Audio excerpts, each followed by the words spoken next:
Alrighty. Looks like we are officially alive. So hello everyone, Nerui here, and welcome back to Final Fantasy XIV. At the moment, it's just me, and I've got Orsk with me tonight. Hello. Yeah. The usual bunny seems to be a bit of a no-show, or at least haven't been able to get through to them, so the show must go on. Because, well, we're making the push to get to current. Granted, we now know just how much of a time frame, how much of a window I'm working with, thanks to the recent Fan Fest. Which, the newest expansion, Evercold, is currently set to come out in January. So, I've still got plenty of time, but that doesn't mean I'm going to just rest on my laurels.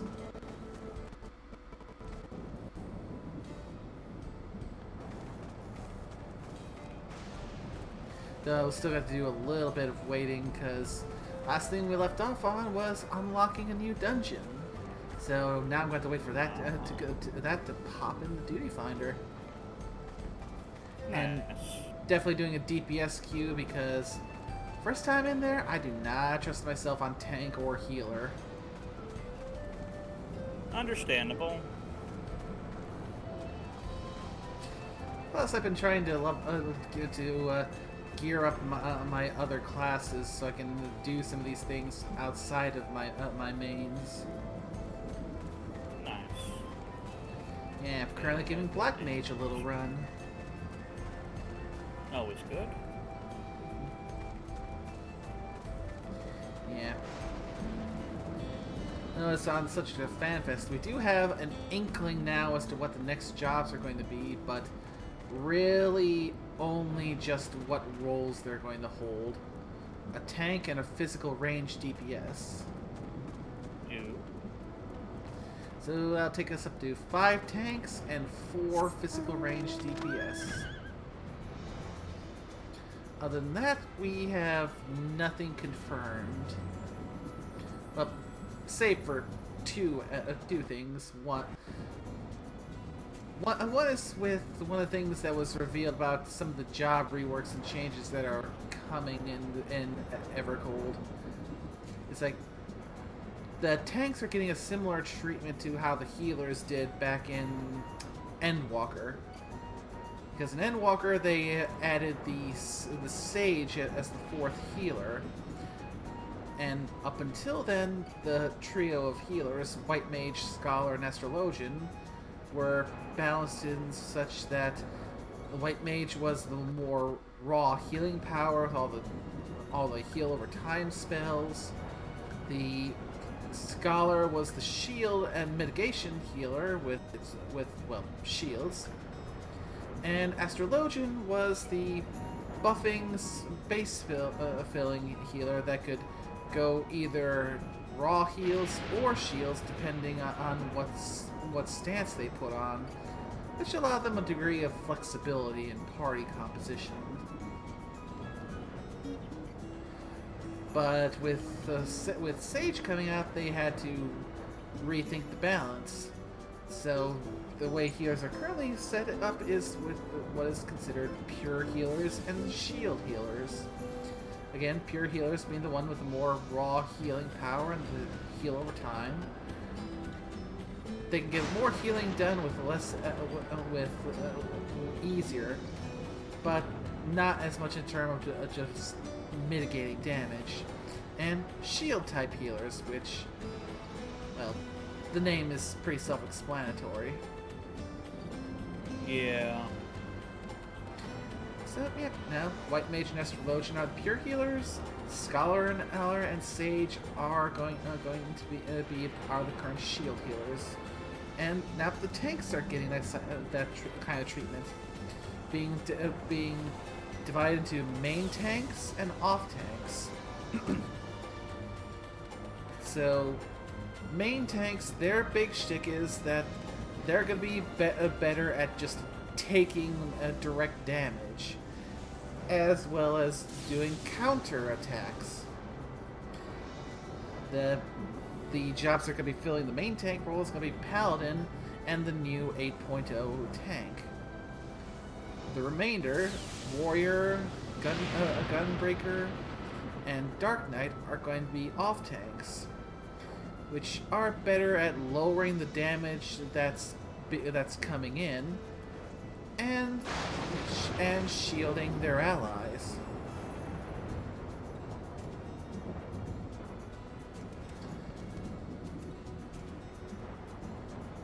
Yeah, I've seen a few comments along the way worrying with all kinds of different worries and concerns about how this is going to affect the tanks, because, you know, main tank and off tank, that's like some tanks might be left behind.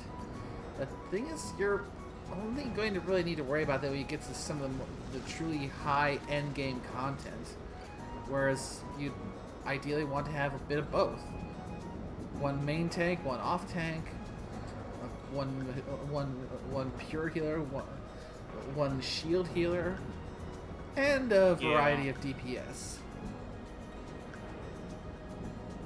I mean, that's usually how it goes for DPS. You're going to have a mixed bag of a bunch of shit.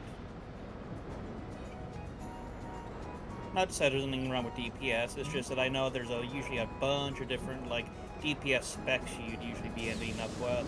Yep. In this game's case, the three broad categories are melee, physical ranged, and magic ranged. Yeah, I was about to say, that would be like the standard combo.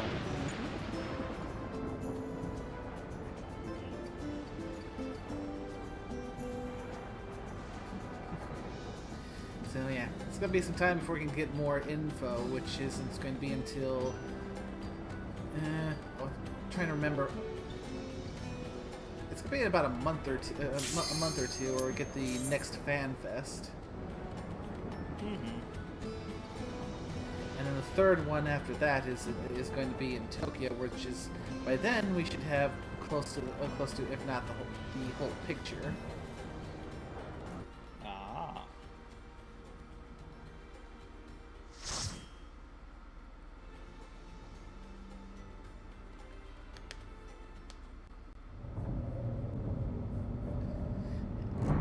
And excellent, the queue just popped.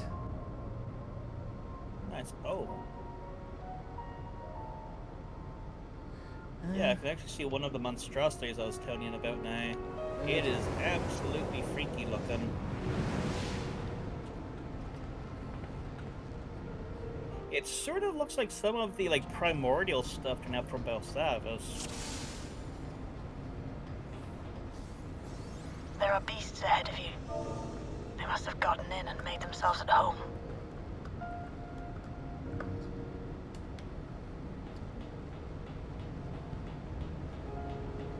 But they're probably the things that are hurting the Nexu here, I'd say.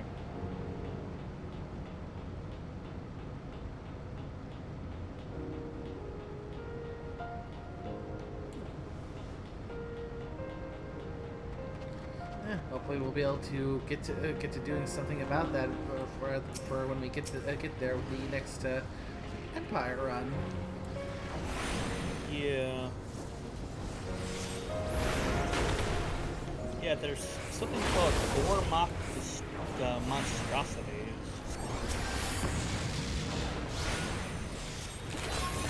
And there's definitely, like, I don't know if they're growing bits or biological or organic bits, but yeah. You'll see when we finally get to boss ourselves, you know, in the actual Empire run.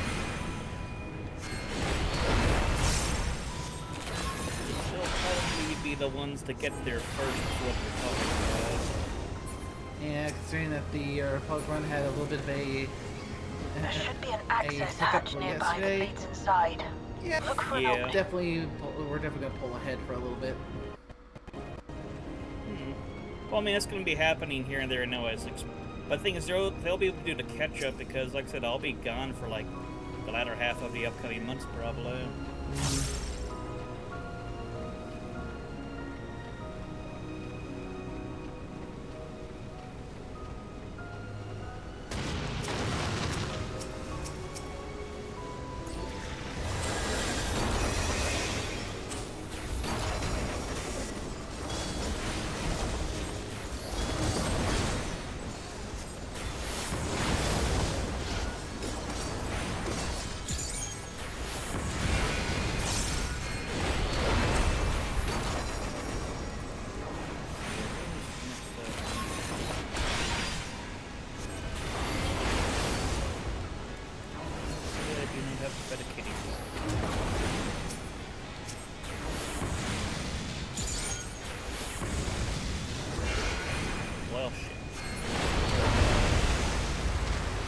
group I'm buy detecting it, something but big. can You'll have to deal with it to continue on.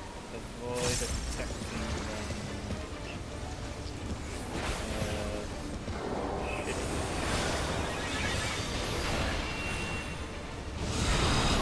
Let's see if I come in stealth. Nope. Ow. First you gain. I don't want to fight cats.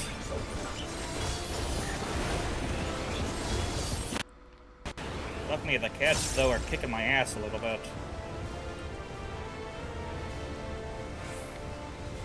Yeah, you may not want to fight them, but ow! They want to fight you. Yeah, I know. But that sucked. Okay. Yeah. Oh, and there's a side mission for offering the wildlife, so I need to next to him. Mob? What's a mob? I haven't even seen that type of creature yet.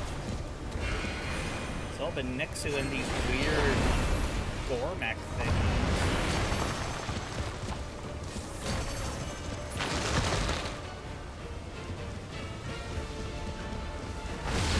Maybe I could get away with putting some of these Maw War, but with my luck, that's gonna be another cat thing.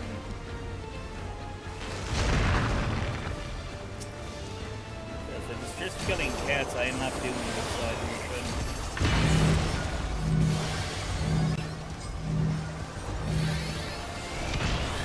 Upper Flamewood, that sounds interesting. Oh, there's someone up there already fighting. Oh, wait. There's a Maw War. Oh, there's definitely some kind of Xeno. They look buggy.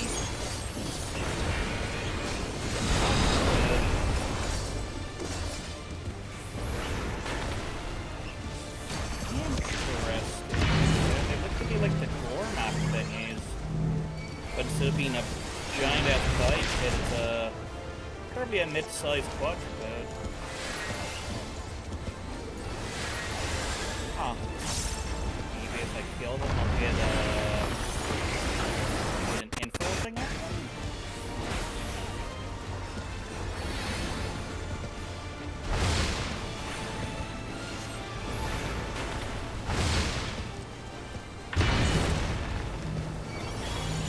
That hurt.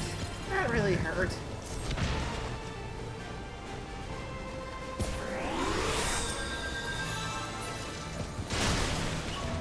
Good work. Now, proceed to the access hatch and head inside. Steel locker, that's fun. I can steal from that. Got a little money. Read all this stuff because some of this it might be. Oh, definitely not the. I got a spending goatee. I got a goatee one of these bug thingies to fight.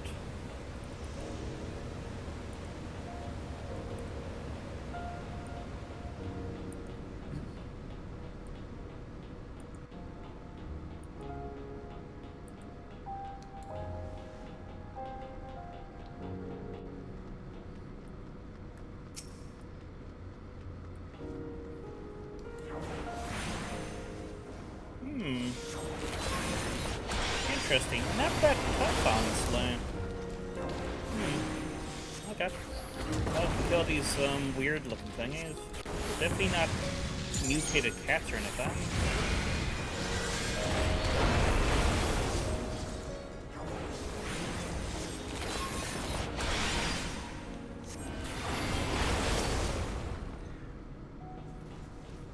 Nice, just dinged level 64.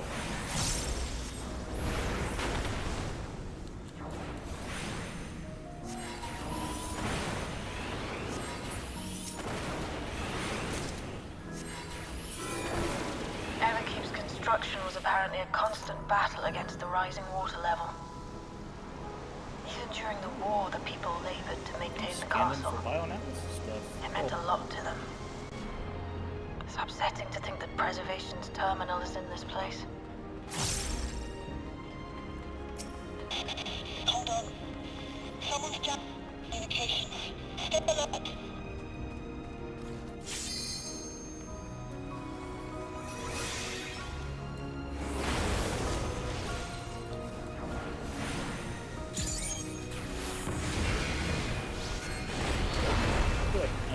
do my little side missions and so on. Really?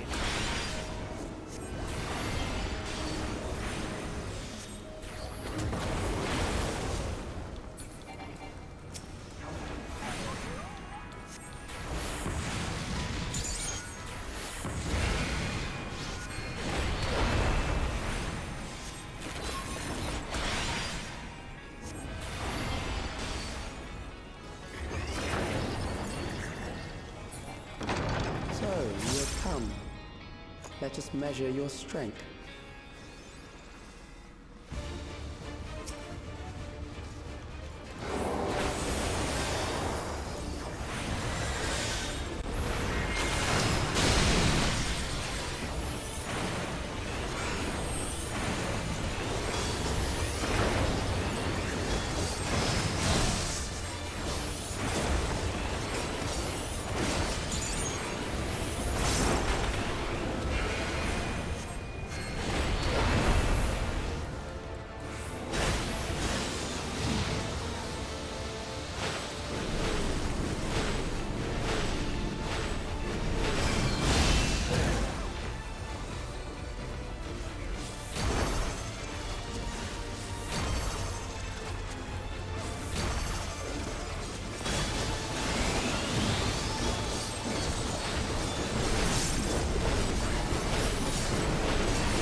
Gonna need to do this a few more times before I can get used to it.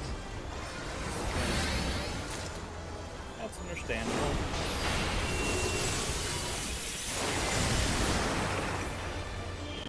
I mean, it's like doing dungeons over in Wilder now. It just takes you a bit to get used to it.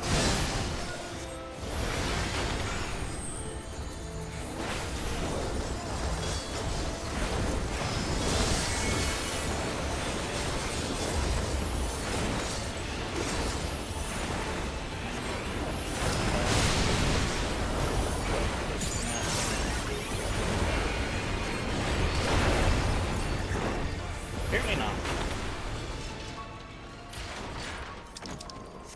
That was hardly a challenge, I see. Maxu, I know I look so You will show delicious, me but you more. don't need to try to kill me. I bid you press on.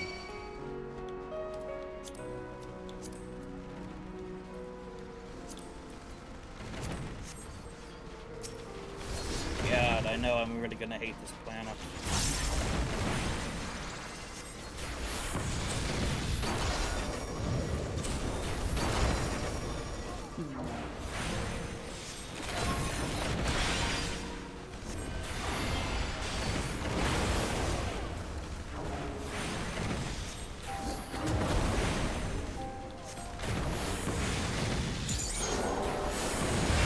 Teeny, teeny, tiny, teeny, yeah.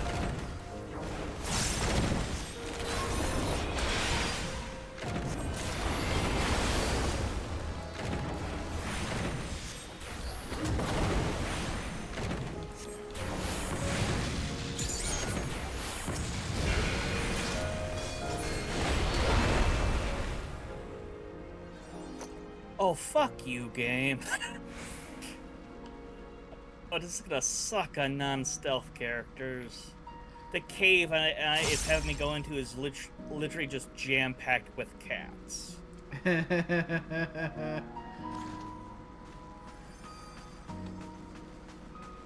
God, this is gonna suck. other characters. Oh. Oh well, there's a goatee kitty here. What are you? You're an Alpha Nexu Bone Thrasher. Okay, you're gonna stay right there.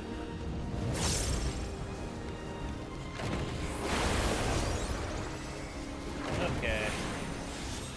Time to go Grave Robbing.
You are untroubled thus far, but I have something that may test you yet.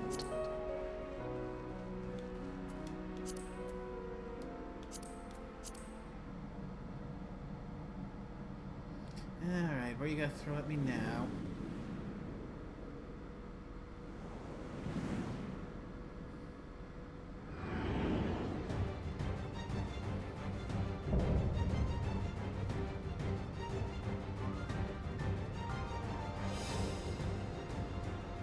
We still lack sufficient data.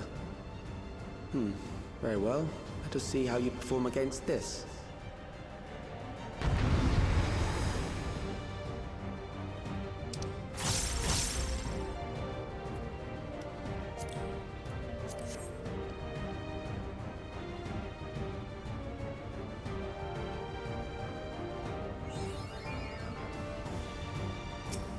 This machine has long guarded these crumbling halls.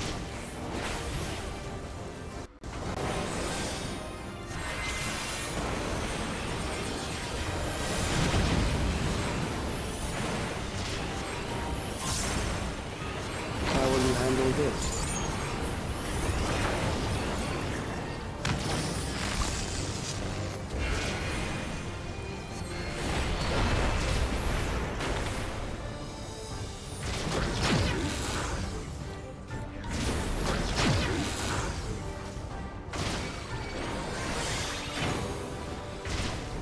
Let us introduce more weaponry.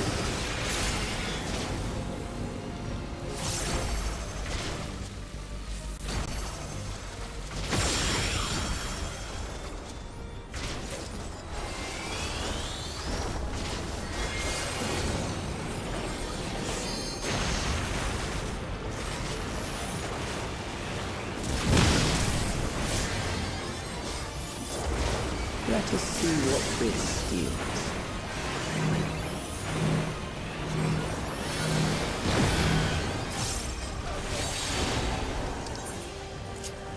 Perhaps a new approach to assess your adaptability.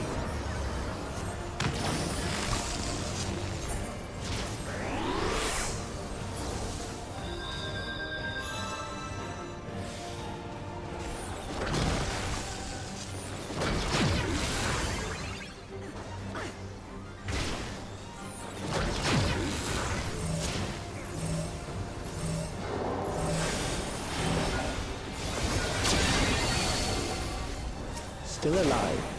How unfortunate.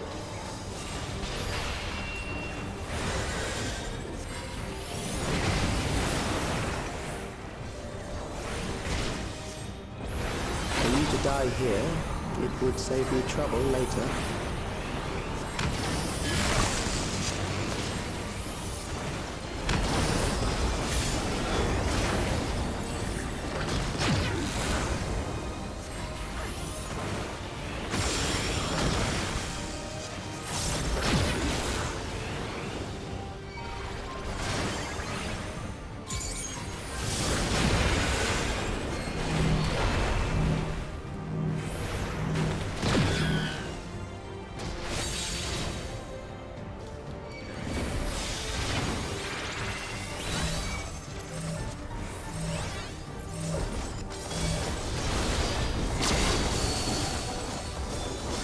beginning to understand how you were able to defeat Queen Eternal.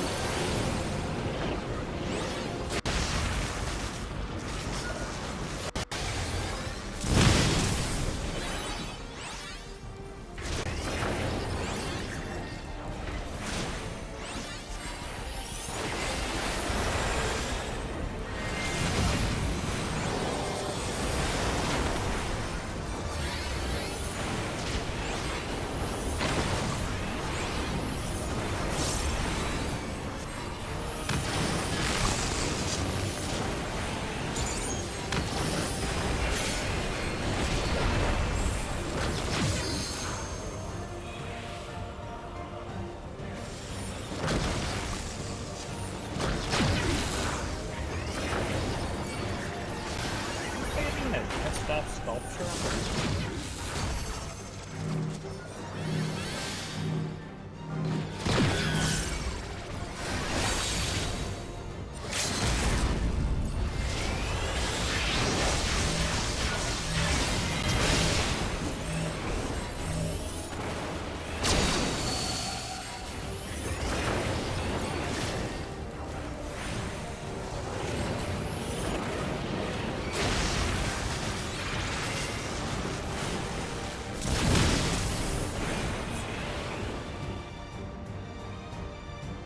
Well, that was a messy fight.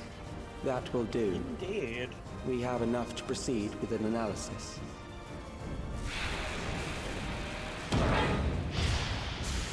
Wait, you're literally fighting a door?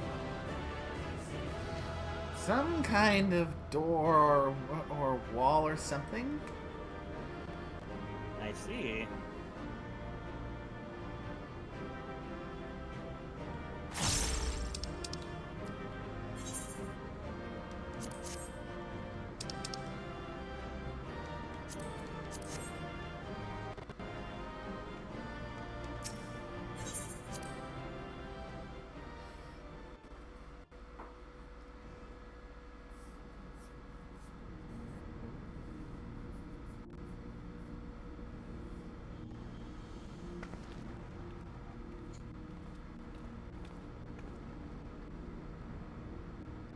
Alex was measuring our strength. Is that why he contrived to lead us here?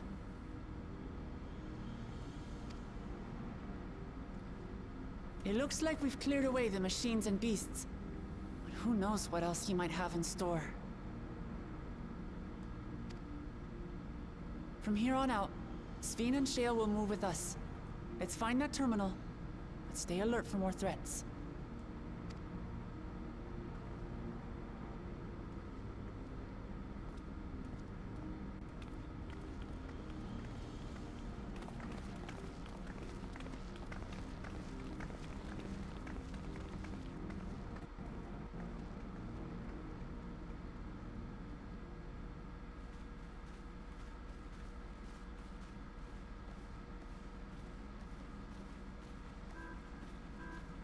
Before my illness left me bedridden, I used to walk through here on my way to watch Otis and Zelenia train.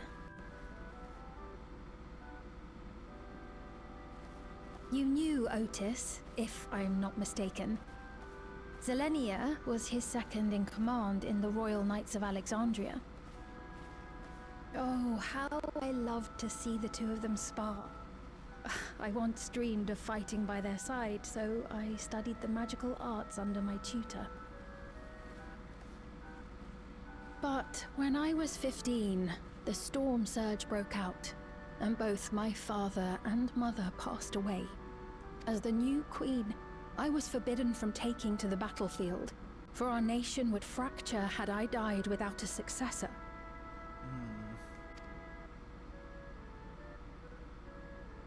Though, in the end, I could barely move. I regret that I didn't go out there and fight. At least while I still could. My endless self lamented not being able to protect the realm with benevolence.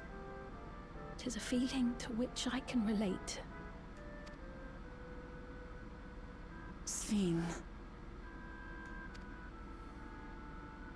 Ah, forgive me.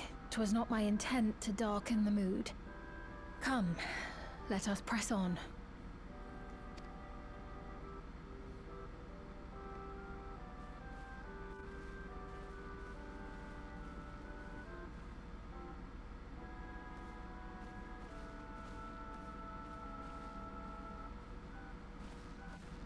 This is one big castle, though.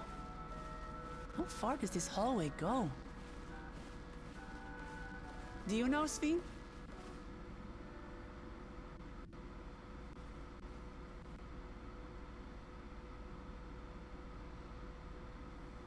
What?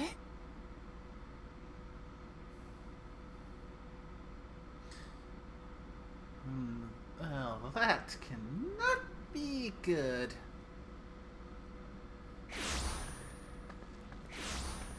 What?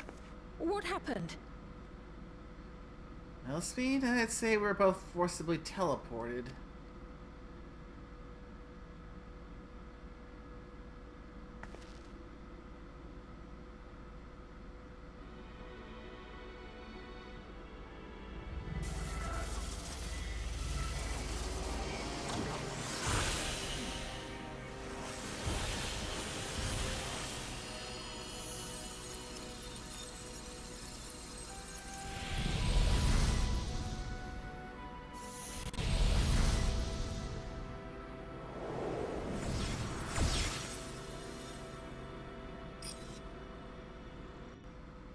Oh, it seems our guest brought company. So this was your doing? It was. We installed a teleporter that is triggered by the presence of the key, you see? I'm afraid etheric transmissions cannot penetrate the walls of the throne room. It will take your friends a good while to find you. I confess the Valia Pira did not suffice to assess your capabilities. So I shall try something else.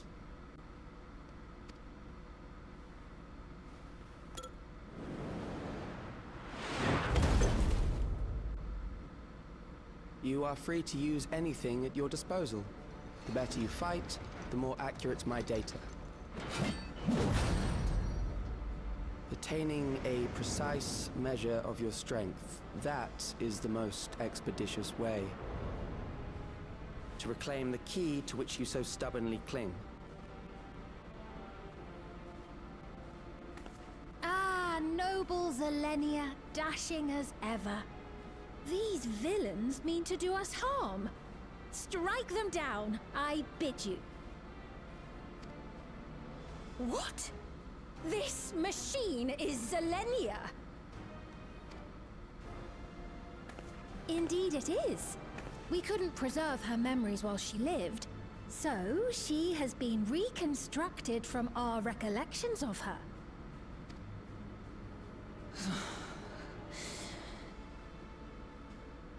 The endless me being created in answer to the earnest desires of Alexandrians. That I can accept. But to twist the memories of those I held dear and treat them as playthings. This disgrace I cannot hide.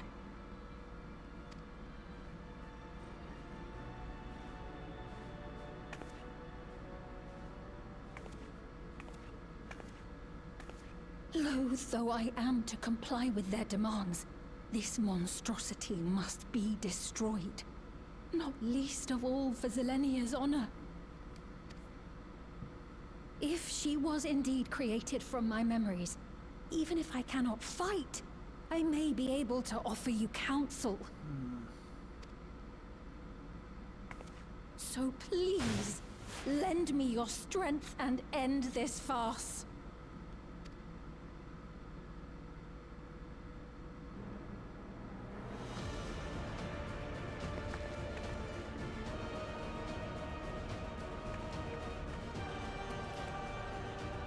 Oh, that's a big person. Looks like we're going from a dungeon right into a trial. Ah, there it is. Who's the sickly looking person?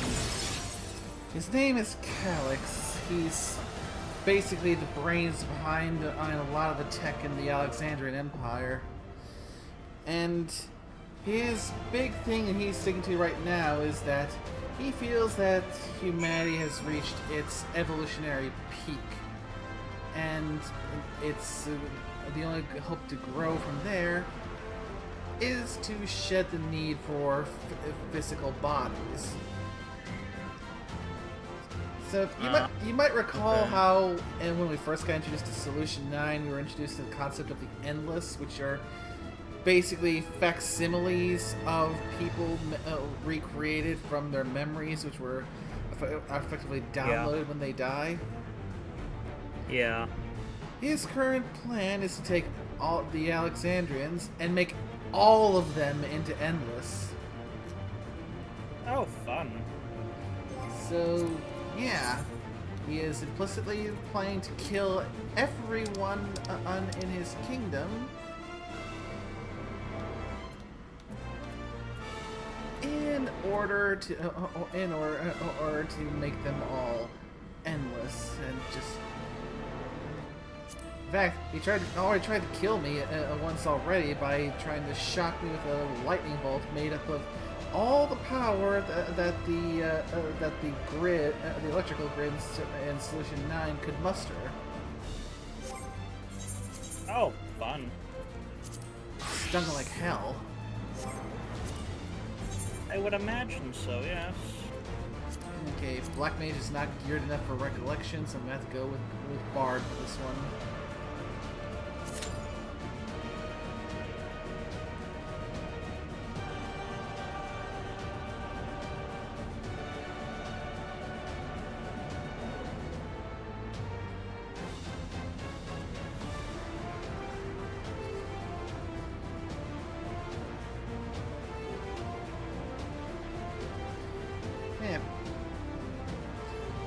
Although the general fighting pose of this enemy and their general position, considering that this place is set in Alexandria, this does remind me a bit. Might remind you of that one general we had to fight when the last time we did Final Fantasy IX. Yeah.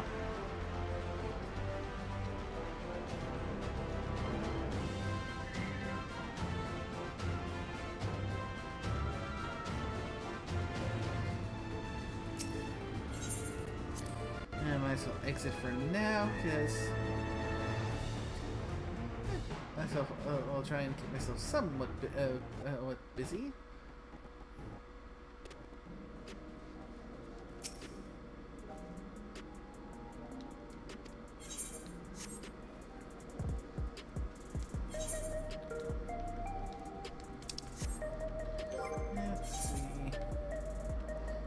Should have enough to get at least another accessory for my Black Mage.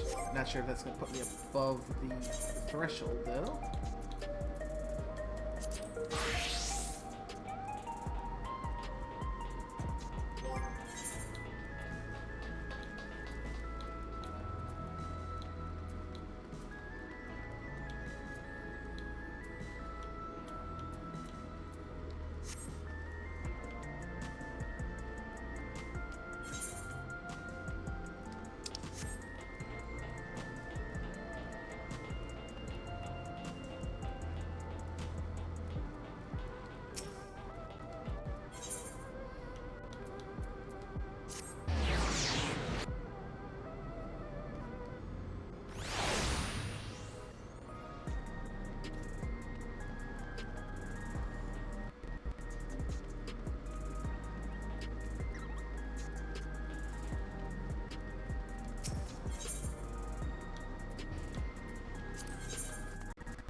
Enough for two.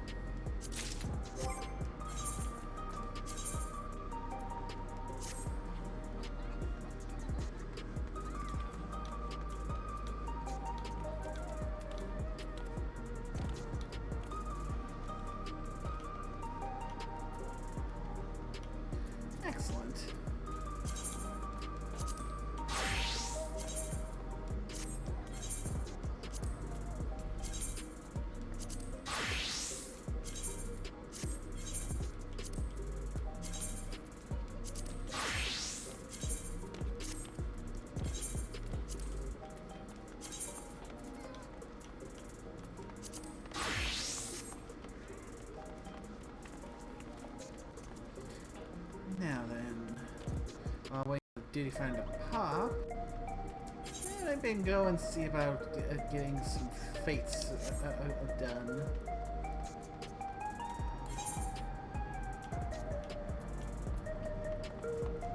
I think there might be some Rakata nonsense on this planet. At least, or it's something similar technological-wise. Oh, it's fun when that group shows up. Yeah. Okay, it's some kind of technological spot called the Sanctuary. Man, looks like it's locked behind a group phase. Huh. Interesting. Well, I'm sure we'll go in there at some point with our group. It's when we come through here. Unless it's something that's not inside the planetary storyline.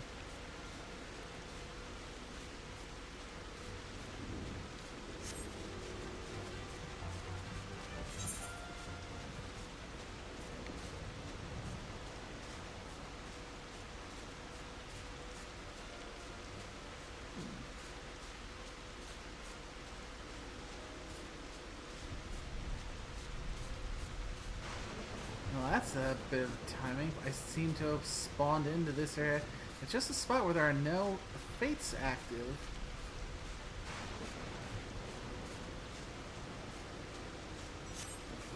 Alright, I guess I'll try a different area then.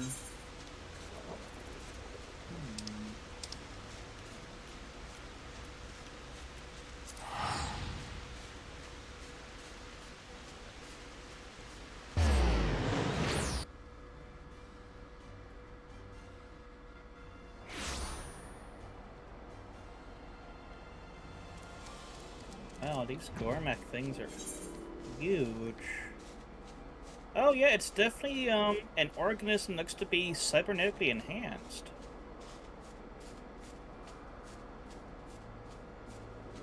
So they're like biomechanical war machines. That's not good.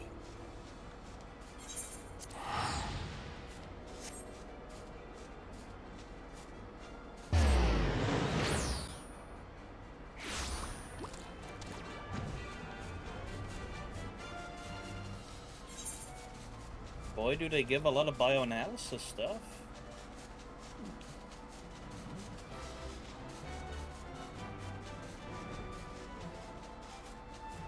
They count as a bioanalysis 350.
So the thing we're waiting for the most right now is healers.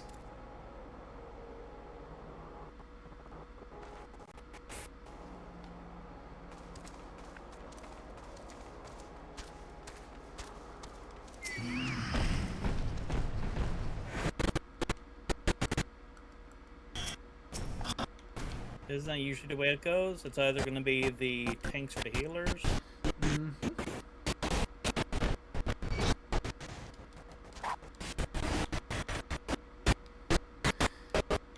And the capture thing seems to be bugging out a bit all of a sudden. I was about to say the audio just started tripping out. Yeah, it did.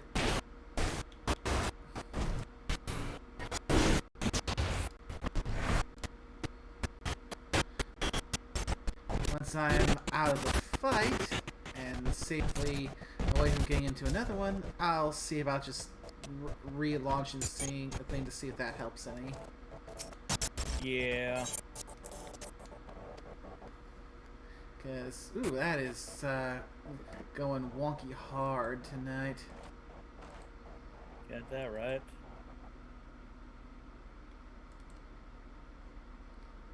Now, fun part is, will it relaunch right away? That is a good question. And of course, it's giving me that it's already running thing. Please quit before you exit. I did quit the darn thing. Don't you just love when that happens? Okay, it's launched again. Nice. Hopefully, it will play a little nicer now. Here's hoping. At least the thing didn't pop while I was in the middle of troubleshooting. That is fair. That is very fair.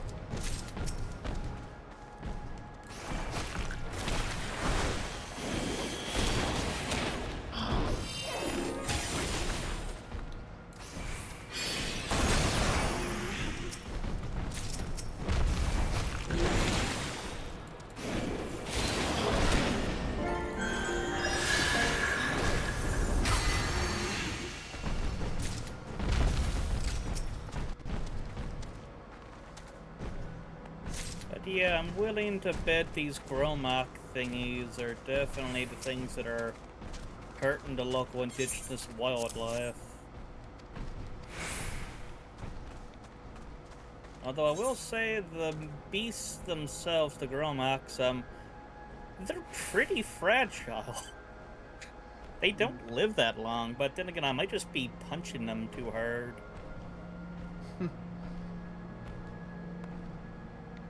That, or, I mean, I think I have a decent understanding of what my rotation should be like for this, so probably just that.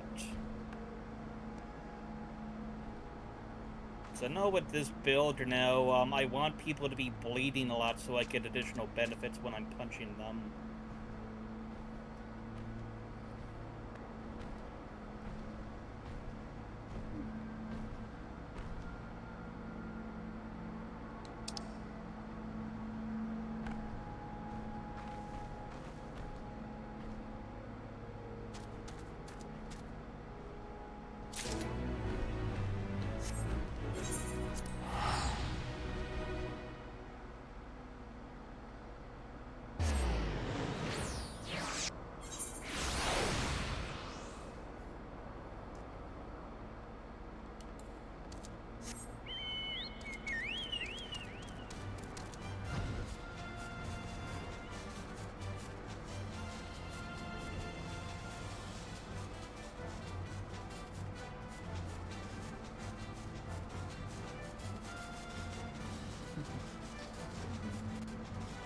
But yeah, some areas of this planet sort of reminds me of the Shadowlands from Kashyyyk, which is not good information.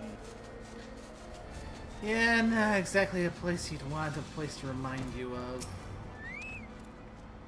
Yeah.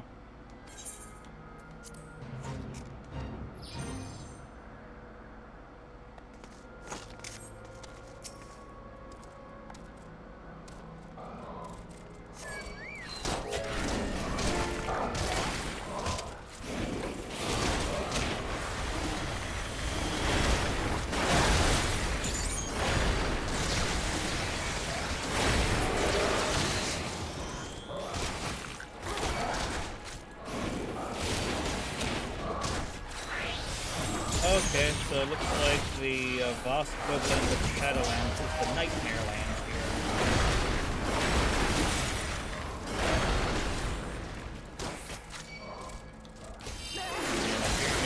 Just like Shadowlands, it's a place that's bathed in dark forest. And awesome. In fact, how they pop. They'll go through is the question.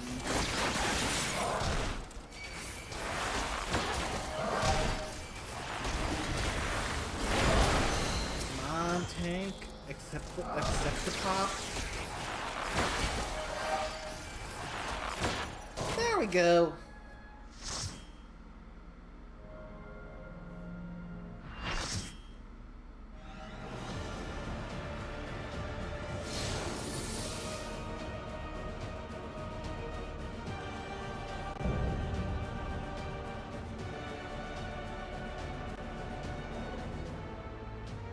I am Zelenia Triantaphili, Royal Knight of Alexandria, and sworn blade of Her Majesty the Queen.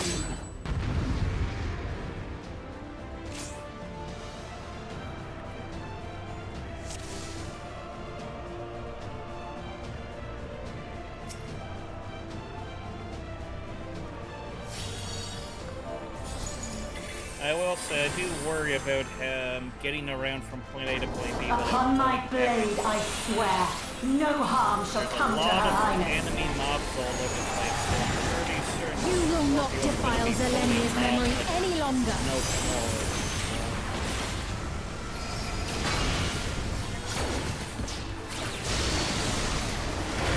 Yeah, even Feel the the growth sting of my divine blade!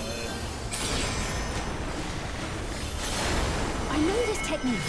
You must keep moving. Oh well, it's the Scorpio being Scorpio. Hey, How about you?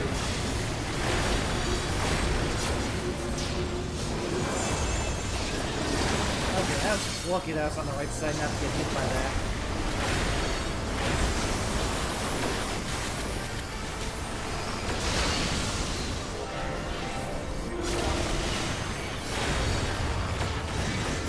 Fall!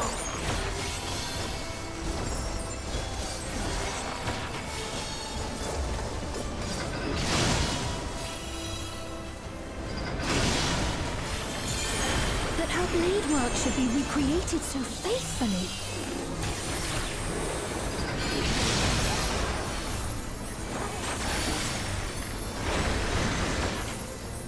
I will suffer none to threaten Alexandria!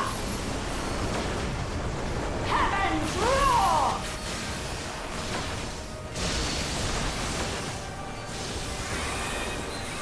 Fall!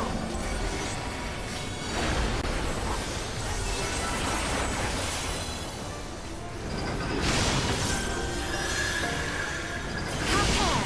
Zelenia was capable of much, much more. I will show you the soul of a royal knight!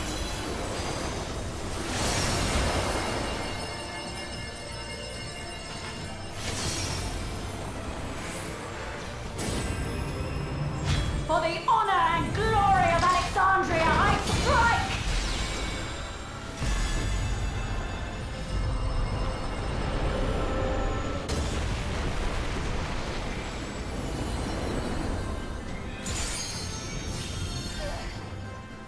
No more games!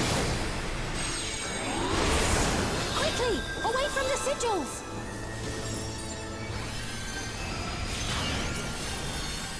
The sigils channel magic. Be on your guard.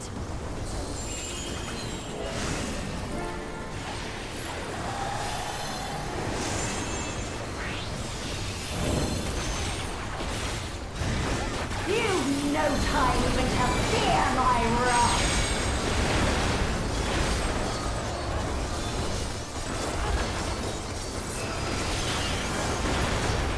You must brace for blade and magic both. How about you?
I know this is merely a reconstruction, and yet... I have pledged my life to the kingdom.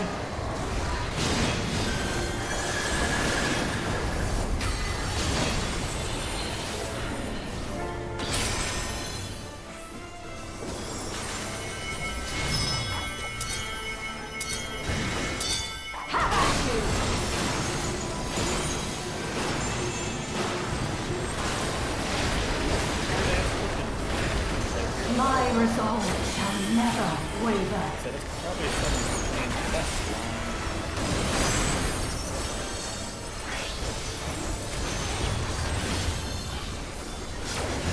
I am sworn to protect my queen. I will die before I yield.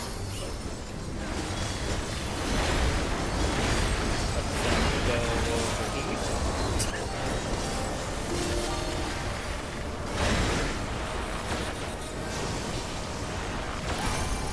Where there's Republic's gun, there's Governor Yapa. This is not happening.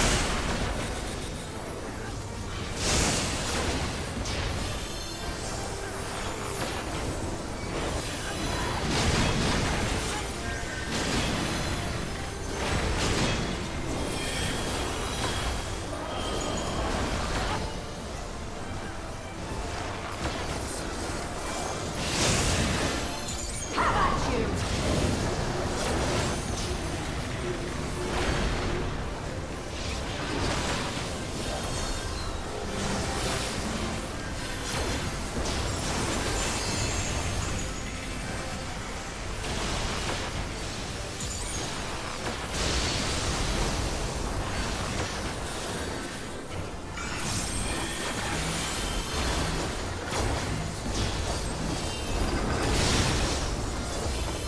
That's right. Zelenia was always there to protect me.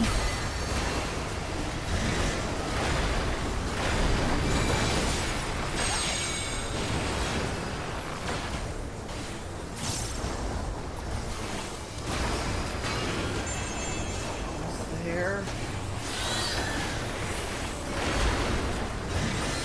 Fall! This place feels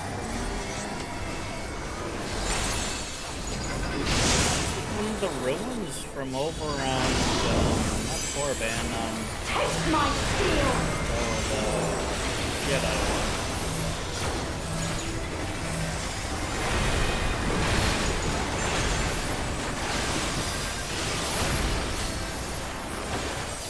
Python. Rage and royal!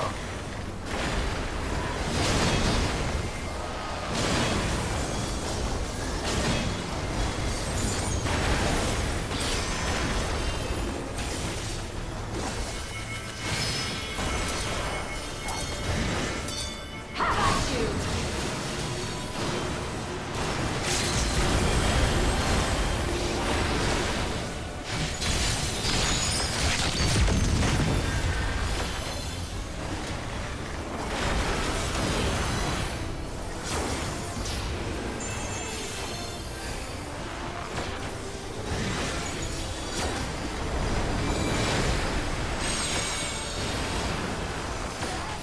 Surge!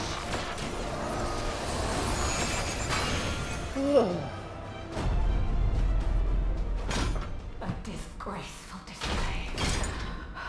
Forgive me, my queen. I have failed you.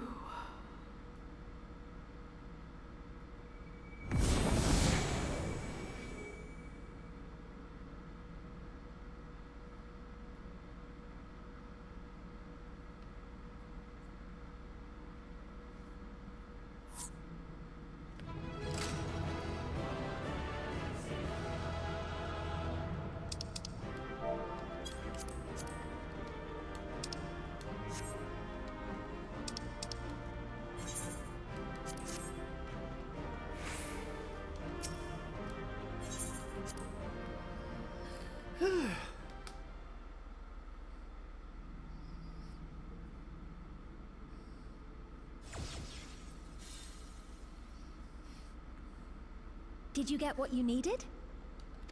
I did. Though these figures will complicate matters. Is that so? Well, if we are done here, then I shall end the transmission. Hold it!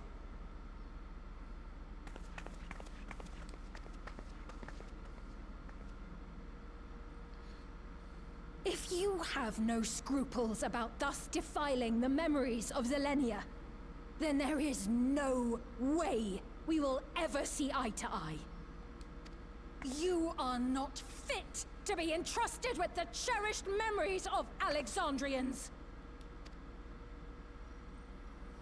I, for one, have no wish to employ the fruits of my research in this manner. It is a waste of time and effort. But since I relinquished my flesh long ago, I must resort to every conceivable method, so long as the hero insists on keeping the key.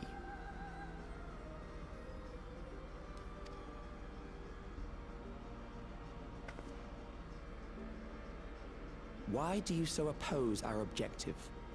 With the key, we would be able to harvest ether from other reflections and bring forth more Oh, you might have been a Jedi, but you were at least a decent fellow.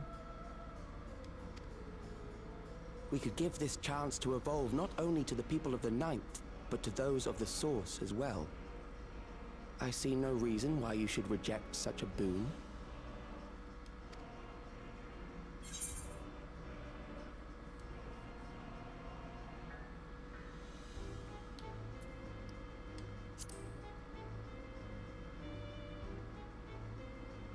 Oh, don't tell me you thought you were the only ones who knew.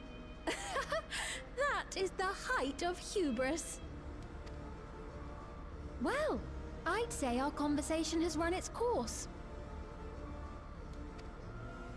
Ultimately, what you think is immaterial, for the seeds we've sown have already quickened. The people have glimpsed hope in transcending death, and they can ill turn away from it.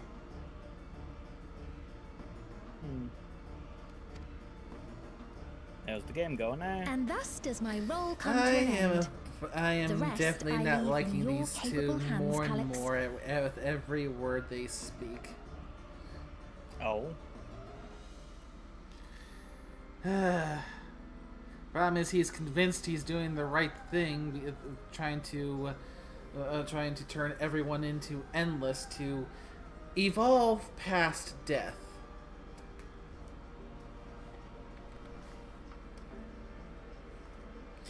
And he's clearly has no scruples about going to the various reflections of the source, in order to harvest the ether, in order to fuel the endless.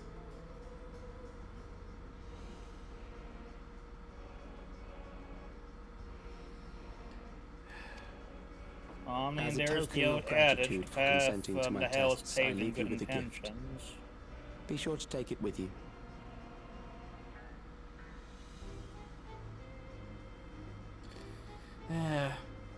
The name of this patch's chapter is Secrets of Eternity, and it fits. That is fair. That is very on the nose.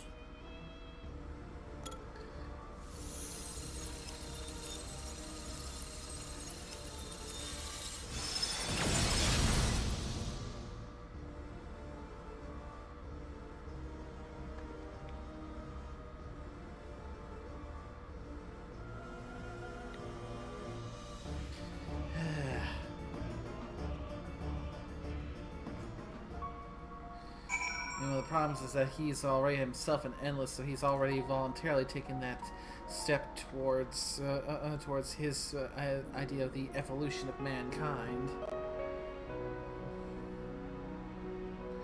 But considering that you need to constantly drain a supply of ether or to sustain these things, it's just another case of him trying to create infinity from from an energy well that, though vast, is ultimately finite.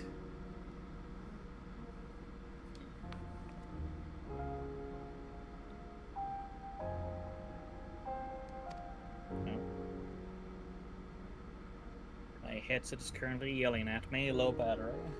So I might as well Oh, dear. plug them in. I like basically use them once, basically like go through the battery now. So like I said, I got two I can bounce back and forth with. Ah, nice. Technically more so than that, but one of the pairs I got is a wired Ethernet, but they're still pretty nice.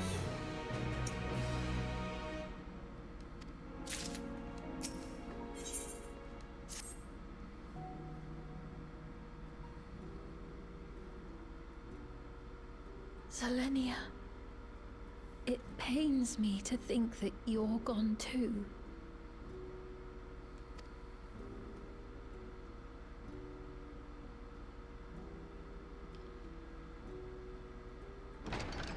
Aha!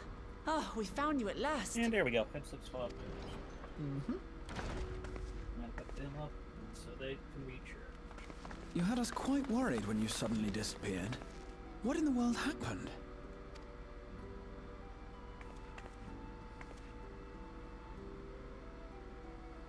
Then preservation's objective is indeed what Calix claimed. But for them to know about the source and the shards, and to refer to theirs as the ninth, that raises some questions. Indeed. But for now, I'm just glad the two of you are safe. Oh, right. While we were scouring the castle for you, we came upon a room that looked like a library. By learning about the Alexandria of old, we may gain valuable insights into preservation. Might we take a number of books with us? So books still remain. Of course. You are welcome to any that may be of use. If you don't mind, could we take a look around here first? I'm especially curious about the area over by the throne.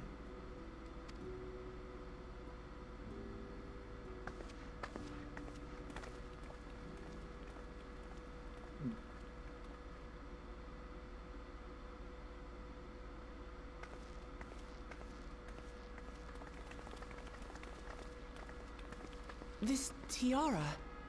it was hers. The Endless Fiends. What's it doing here? It's a type of regulator, I believe. It contains the data of the Endless Fiend's memories. Calix likely used it to create the simulant. Which means that as long as the tiara is in our keeping, we shouldn't need to deal with any more simulants.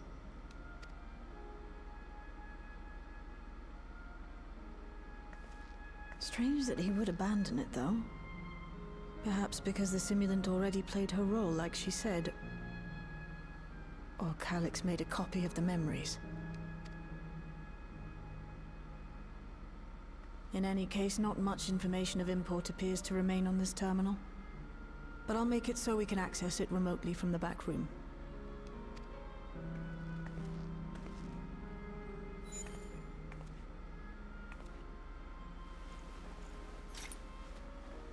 This contains the memories of another me. A tale of her journey as Queen of Alexandria. Might I hold on to this tiara? You may examine it whenever you wish, of course. It would be for the best, I think. Does that work for you, Shale? No objections from me. All right, I'm finished. Let's head to the library, and then back outside.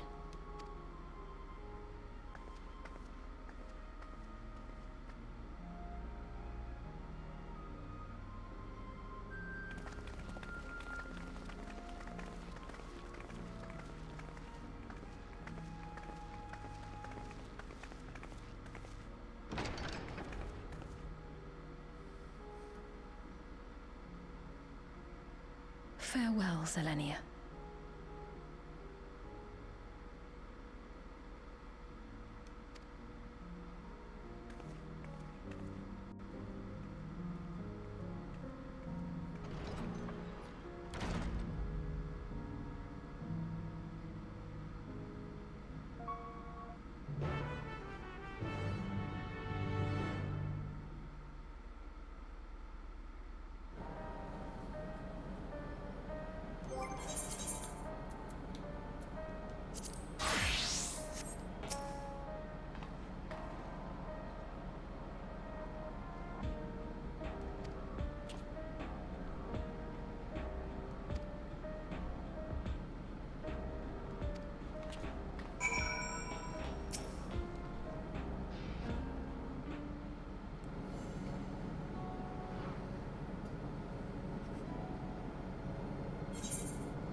Let's start with contacting Ishtola.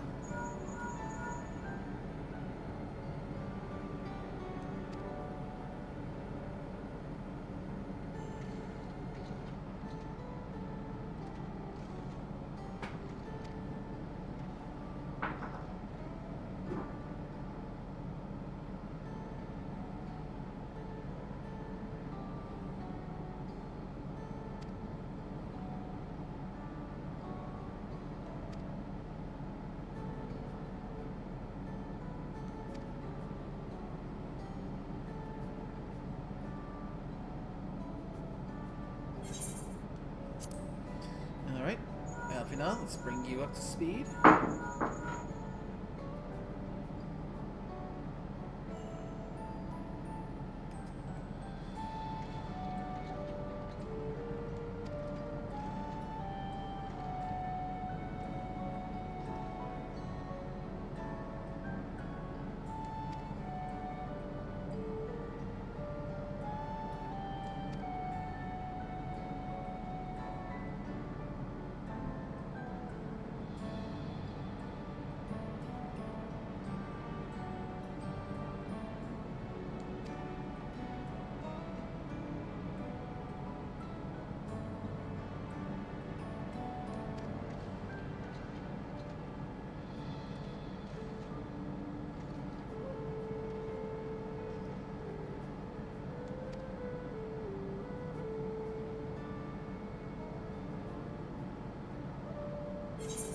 Alright, time to report to Alisay.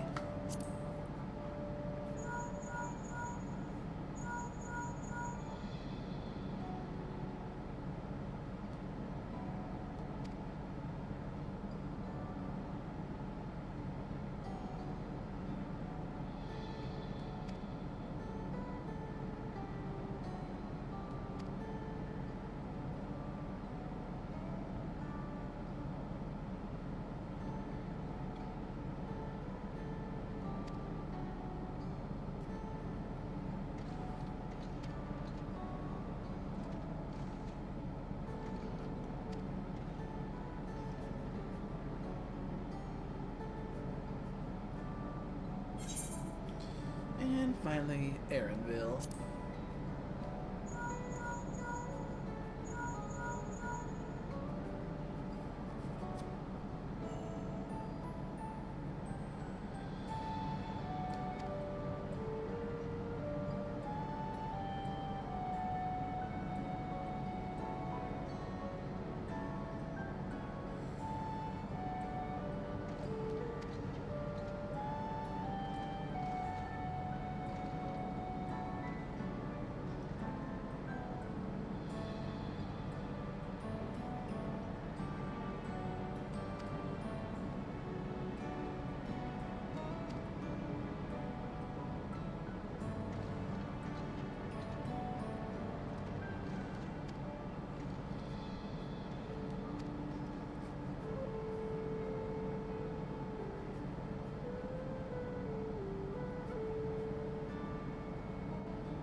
even if I could manage to get caught up to the end of 7.2, I might interject things a bit with catching up to 7.2's point of the Manderville quest line.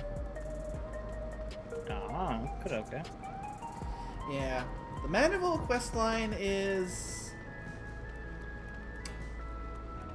it's an experience.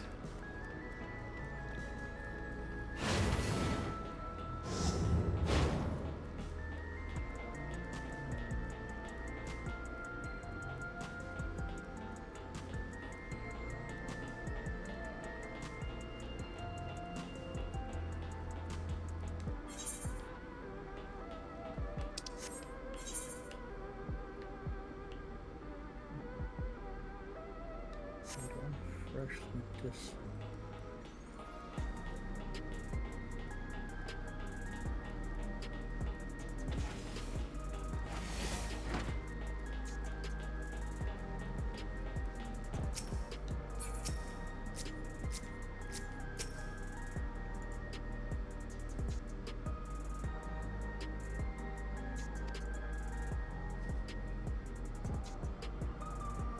Okay, what am I missing?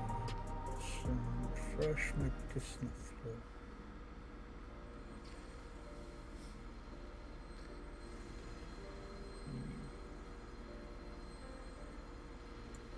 I once hoped that Milos at least might be made an endless.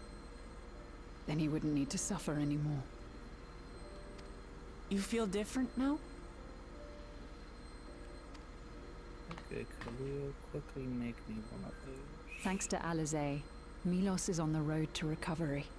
He can grow up and live a normal life. And I want to be there with him every step of the way. To grow old with him as his mother and not something else.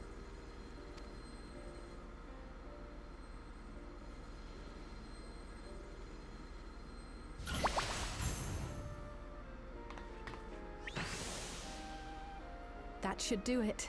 You're doing well, I'm glad to say. Okay, that's a critical strike. Thank you, Alizé. Shield defense.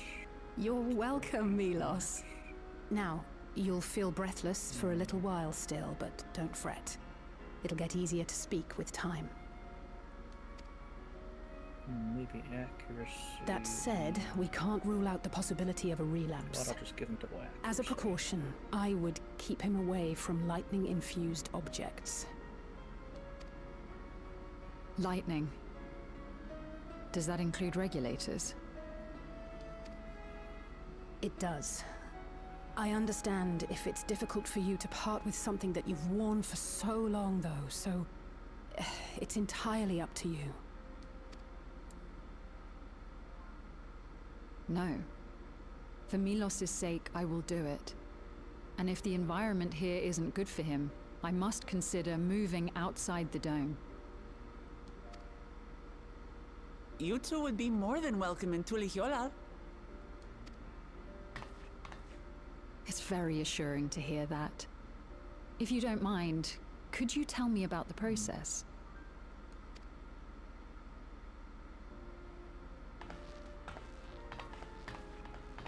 I'm happy. I can talk again. Before, I couldn't even thank my mother for caring for me. But now we can talk lots. I can tell her that I'm happy. That I like it when she strokes my hair.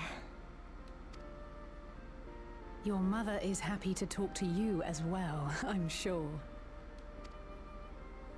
Queen Sphene always cheered me up. Always said that she would cure me. Today, I'll practice walking with Mother. And next time, I'll go and visit you.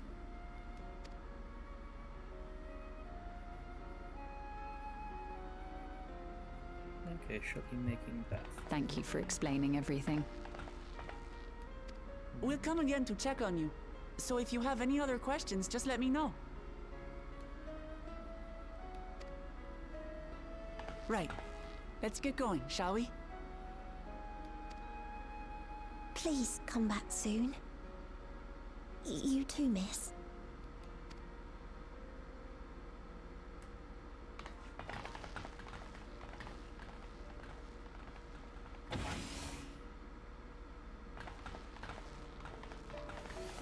It's good to see Milos doing so well. The Endless Me gave him the strength to hang on, and she didn't rely on any special power to do so.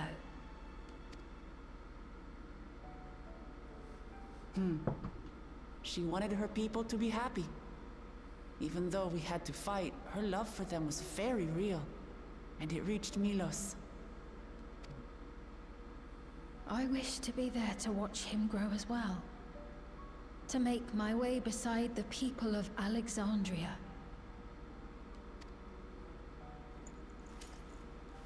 In the name of his evolution, Calyx has wrought much unease and misery, and I cannot condone his path. No, I shall forge ahead on a path of my own, one that honors the memory of my other self.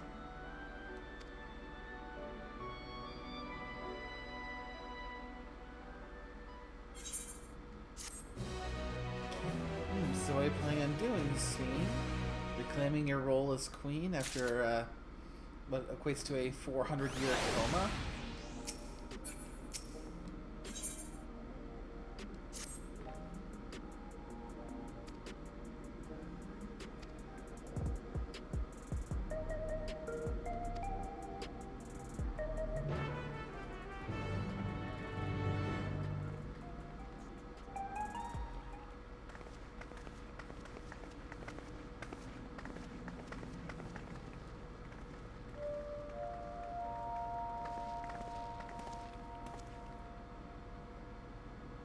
Citizens of Alexandria, please be advised. The distribution of neo-regulators has concluded. We ask that all recipients equip their regulators and promptly complete device registration. The evolution of our kind is at hand. Together we shall rise above death and bask in the infinite possibilities of eternal life.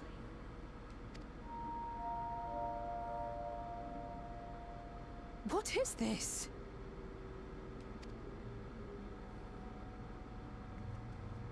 Evolution?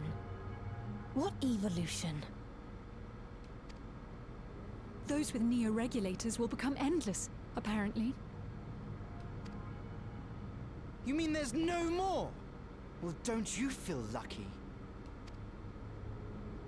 Don't look at me like that. Queen's Fiend said there were only so many. I haven't registered mine yet. The more I thought about it, the more unsure I felt about becoming an Endless. Well, I registered right away. Anything to stop those terrible nightmares of being killed by mechanical soldiers.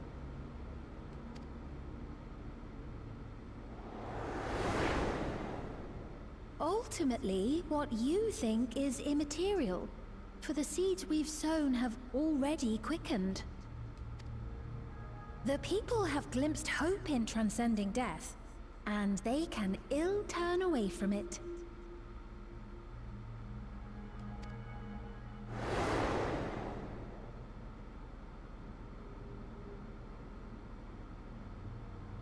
I see.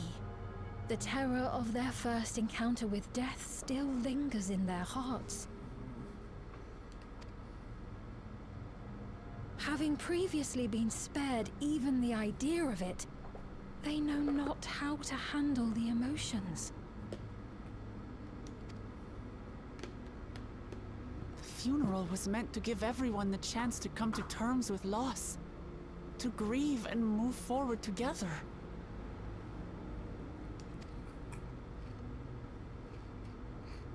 But everyone who was wearing a regulator had their memories of that moment erased. And to see those oblivious, happy souls, those who remembered must have wondered if it might not be better to be like them, to go back to a time when death didn't exist. And now they've been presented with the chance to do just that by becoming an Endless. It's not hard to see why they would consider it. If this fear of death continues to spread among the people, what will become of Alexandria? Well, Spain, in my opinion, Alexandria will become a nation of ghosts.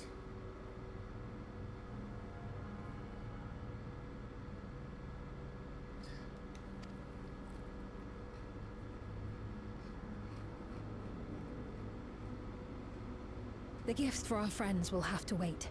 We should return to the back room at once.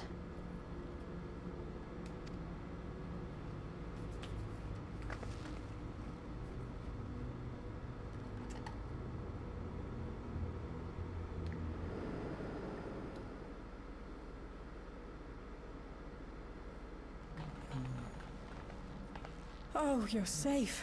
That broadcast had us worried. The entire populace is on edge. So Alphino and the others are still out there.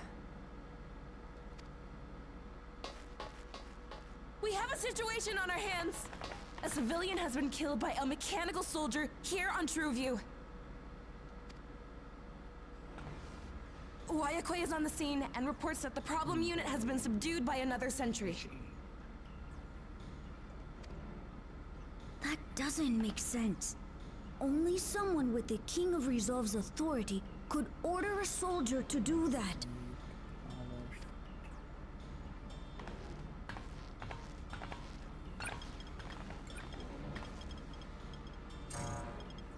Not good.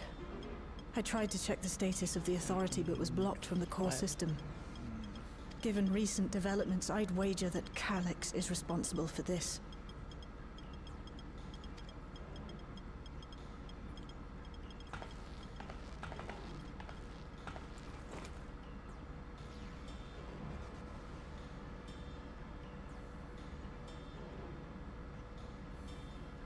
Perhaps we should go and see for ourselves. It's me. There's been an incident in the outskirts. A mechanical soldier attacked a local resident, for no apparent reason.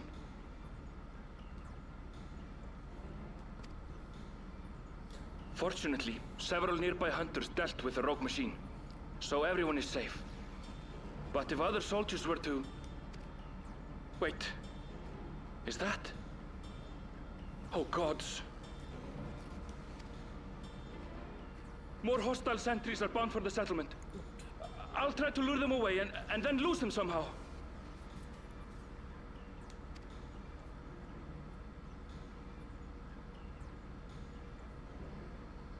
Ill tidings, I take it.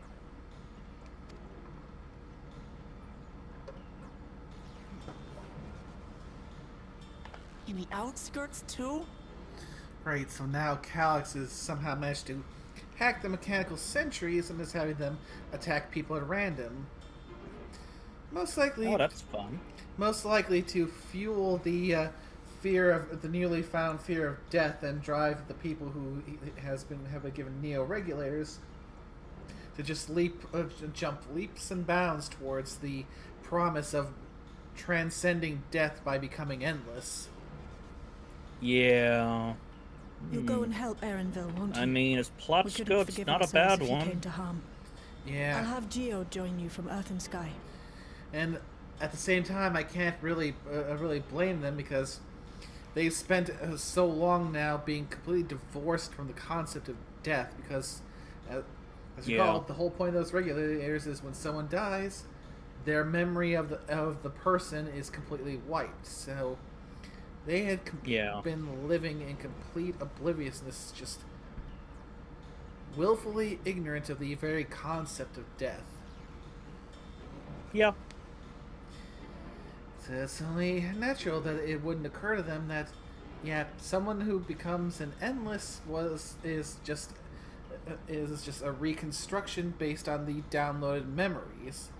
It is functionally them, but it is still a copy of them. The original is still dead. Yeah. Okay. can actually just make us straight off one of these. I'm coming too. I can't stay here while my people are in danger. Okay, yeah, make one of those, Berkey. Let's go.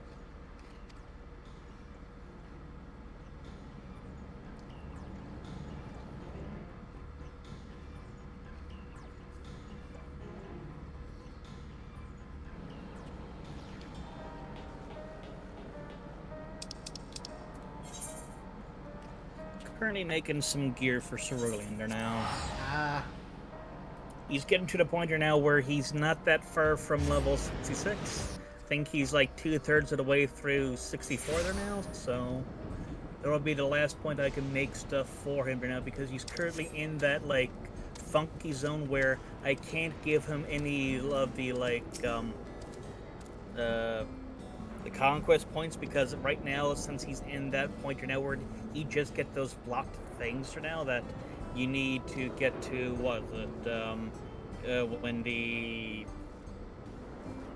that's when the Empire and the Republic are working together, which, I mean, he's still a long ways off. He's in chapter 3 of the main story, so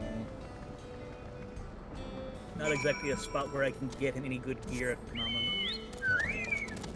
At least not by, like, the usual means of, like, leveling up and, like, just getting stuff in the field. Yeah, the best option will be either crafted gear, trying to hope for some lucky drops by doing flashpoints. Yeah, but the thing is, I'm not exactly one that do, like, flashpoints off by myself, so I've mainly just been going through the story, just doing stuff.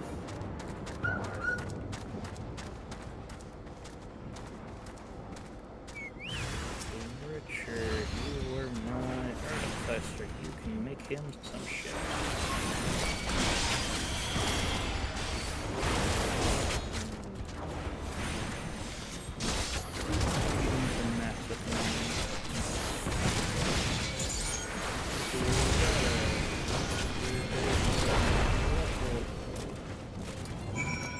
Doesn't have any symptoms stuff. Okay, so he's short on irrigation bonders.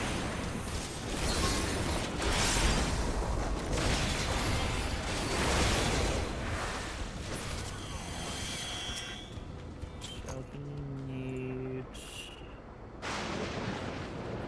6. Okay, iridescent bonder, that's grade 10 stuff, so Campbell, don't make a bunch of those for me. With your level, you got a decent chance of getting some doubles off of that, so that should give me the 6 I need. Thankfully, in all of my, like, leveling them up right now, I got a decent store of mats at the moment, and if I don't have something on me at the moment right now, I also got a good, horde of the, like, scavenge scrap, the assorted droid parts, and the Jawa junk that I can make use out of. And I also bought the merchants you can go to for them, so I just got those poked in my stronghold at the moment. So I don't even need to go to that's the cartel spot, I think, on, like, the Orbital Fleet or something. So yay. At least I got that going for me.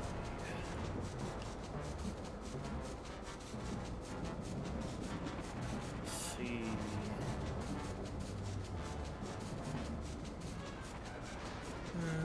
Let's see. I got my implants. I got my earpiece. I'm working towards getting artifacts. I'm working toward getting the weapon and the sidearm. Right. I just need Remember armor what's now, for so the I way. need to go to my armor But pack. let's see what the situation is here. Geode and his people came and joined us while we were searching for you. After which we happened to encounter Malachite. His usher duties brought him Okay, here, my and he has quite the story to tell. It's a bit puzzling, to say the least. Even so, I'll try my best to explain. Okay, this would be onslaught armor. I was called to attend to the unfortunate soul slain by the mechanical soldier. Okay, you need some polished plasteel armor assembly pieces.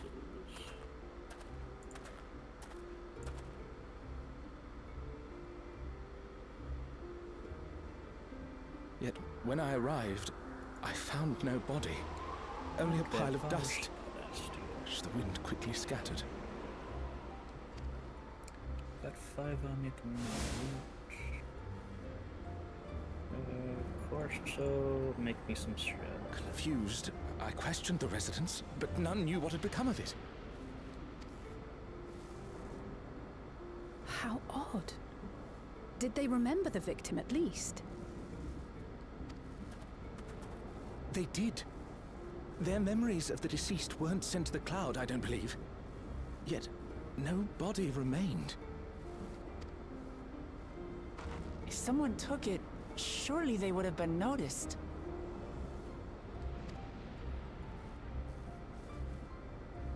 With your permission, I shall return to the government sector for now. Please take care.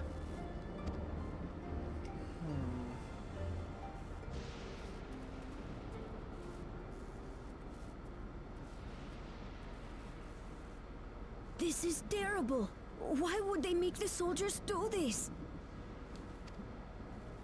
If preservation is behind the attacks, I fear this won't be the end of it.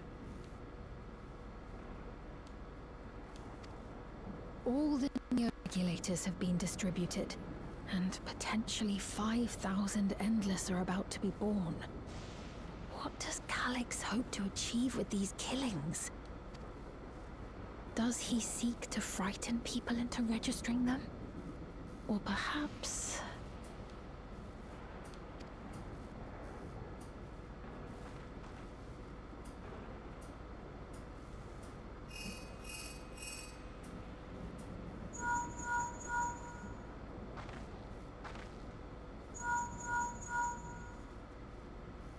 Oh, thank the 12 you answered. Shale told me what happened.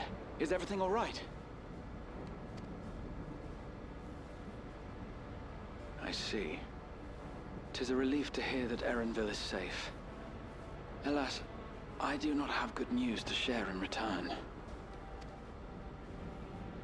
A driver lost control of his vehicle when its interface became unresponsive, and it crashed into the Nexus arcade, injuring several people. Kryl and I are helping to render aid, but with the sentries behaving strangely, we can't afford to lower our guard. Remain vigilant, my friend.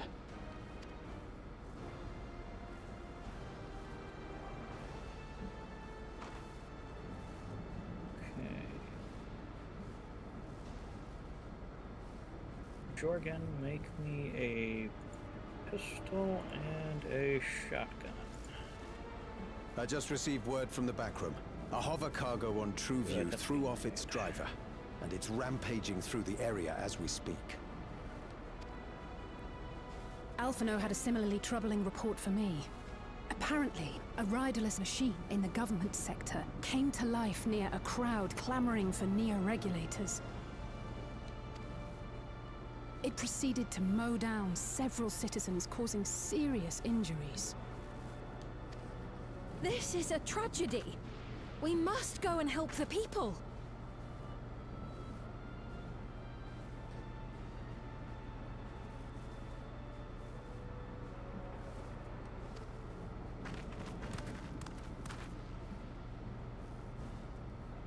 Sphene, wait! I'm coming with you! Alphino is with Y'shtola, and he said they'll be all right. I'll go and see if other incidents have occurred elsewhere. From here, I'll head towards the quarry by way of the Drift Downs. Certainly a lot of hover cargoes coming and going in those parts. I'll join you. I shall remain here and speak further with the locals. I have company now, so you needn't worry about me. Then let's return to Solution 9.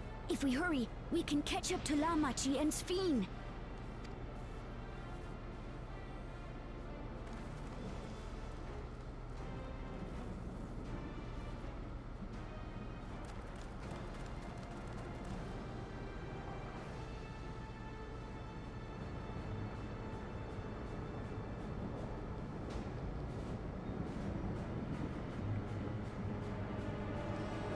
now Calyx is taking advantage of automated vehicles to cause injuries and run havoc in the streets.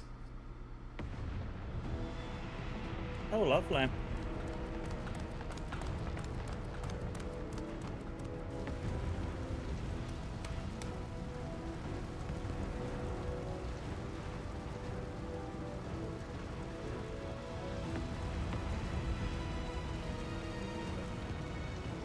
I'm pretty sure we can say his plan is definitely to escalate their fear of death to the point that they will all register their neo-regulators so they can. Sven's gone on ahead. So they can all be turned into endless.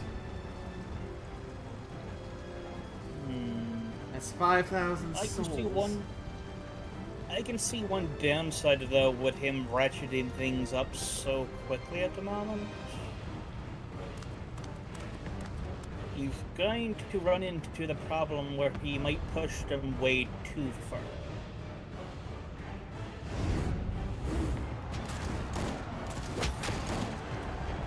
Which could inspire a less than ideal end for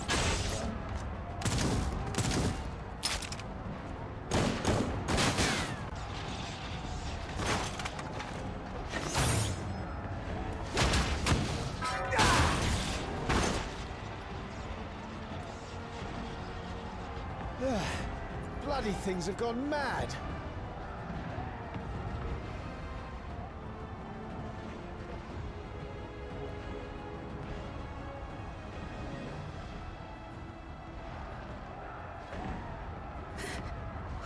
Why is this happening?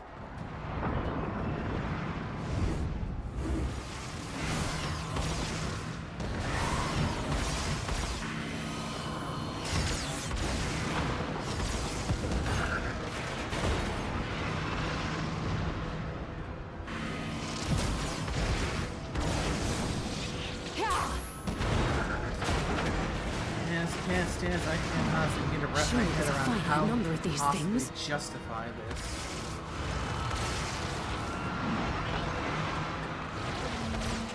Everyone, please try to remain calm and make your way to resolution.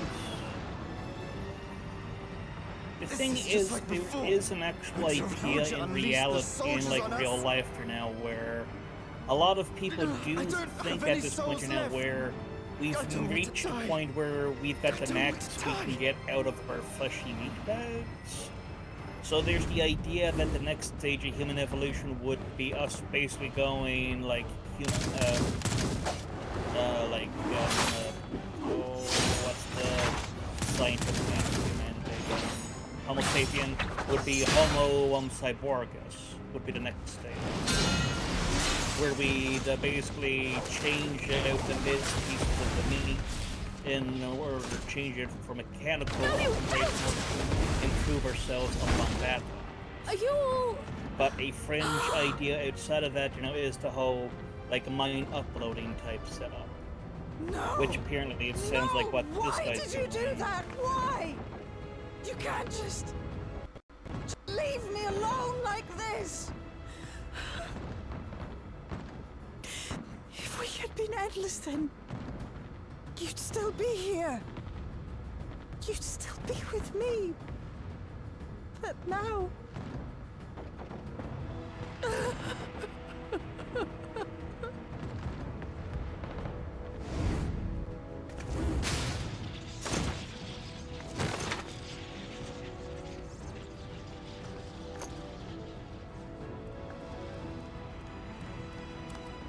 Are you alright?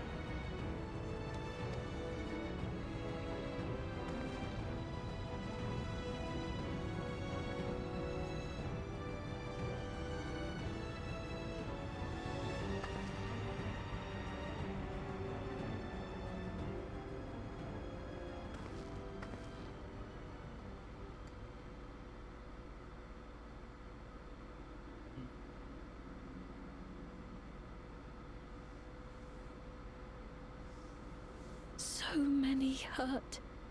So many dead. This is wrong. This is all wrong.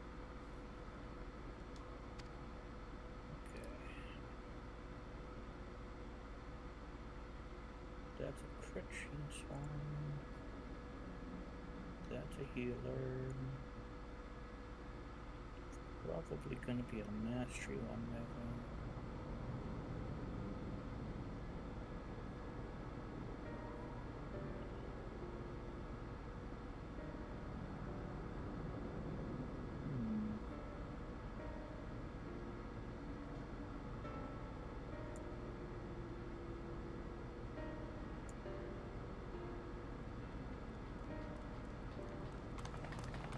Okay, which would be stronger to get a bonus for, mastery or power?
Two, 23, 24 of the polished.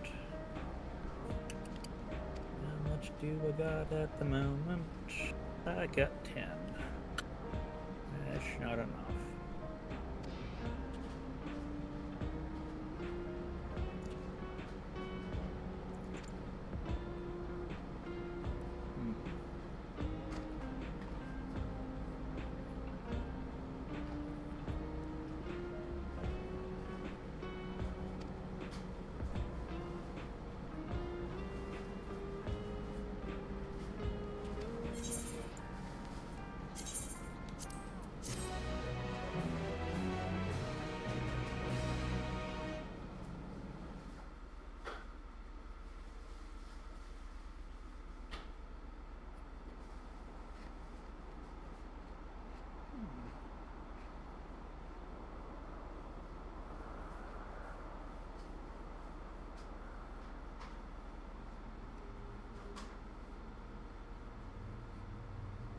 By illness weakened, by wounds unmade, by age decayed.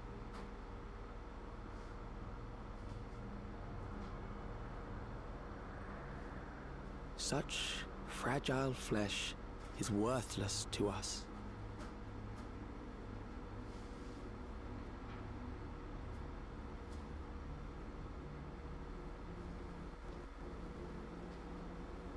How mankind should evolve, shall evolve, I have already arrived at the answer.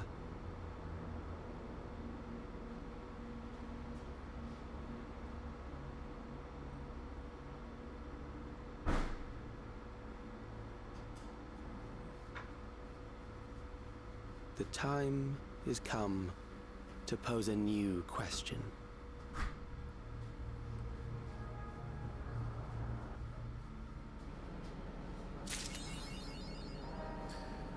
And with that, 7.2 is now officially in the books. Nice.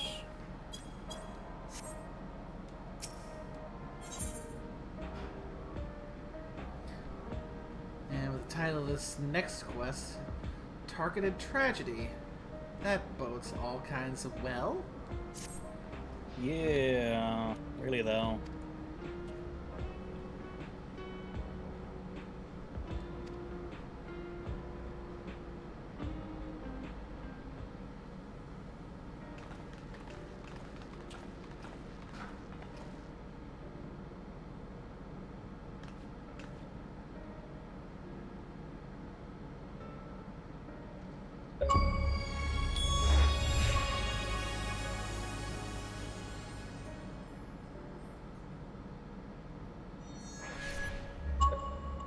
And slight delay there on the Xbox achievement for completing the chapter. Ah.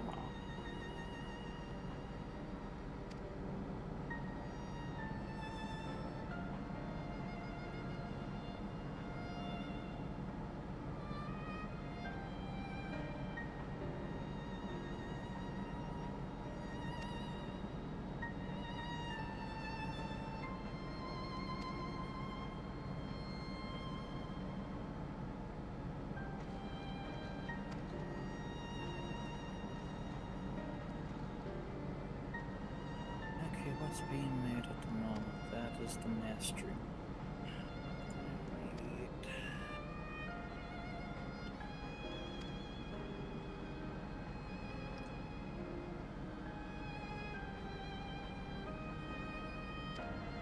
Actually, that's not a bad one to go. Good. They're being made.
depending on how things go with tonight's stream, I could end up getting to the point where I catch up to or possibly pass where Terra's gotten in the story, since last I checked, Terra was still in 7.3 as far as their story completion.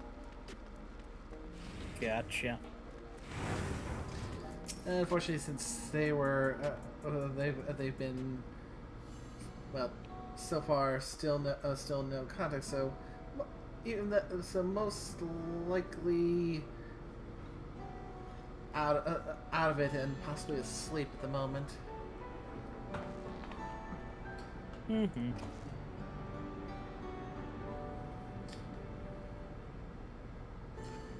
Worst case scenario, they can just let them help them with a little bit of catch up for whatever I get ahead, if I do, and then continue continue from there. Indeedy.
that's potentially interesting development.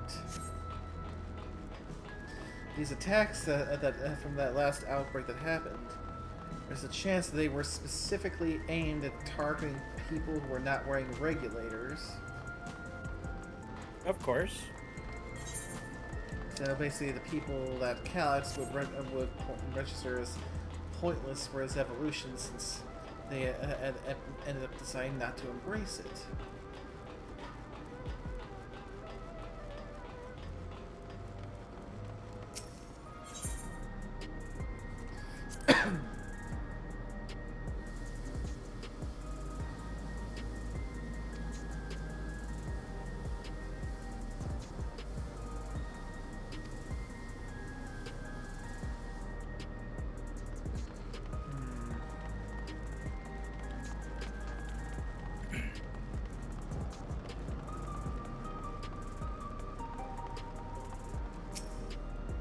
Seeing that Calyx is curling and endless, hurling a fireball at him wouldn't really do much.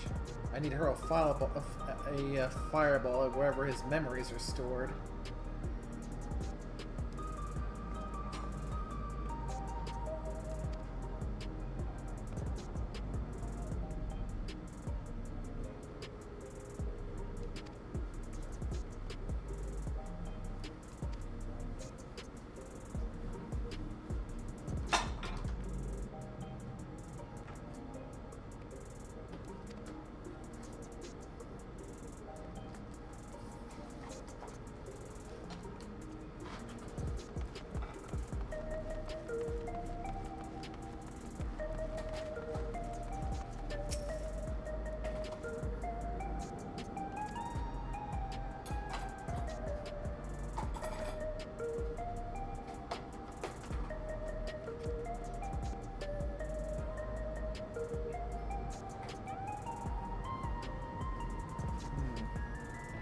Alright, that's another odd thing. When we came to investigate one such case of someone being killed by one of these automated security, the report we were given was that when someone came to investigate the body, there was no body to be found, just a pile of dust. That's disconcerting. Yeah. So it sounds like they're trying to cover up the evidence.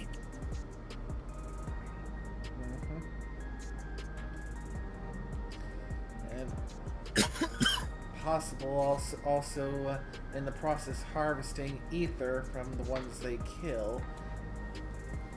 Build up a little stockpile. Build up a little stockpile to fuel the endless. Yeah.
Stay back!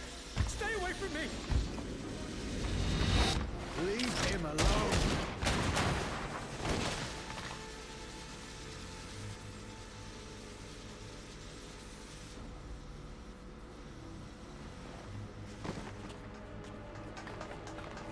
Are you all right?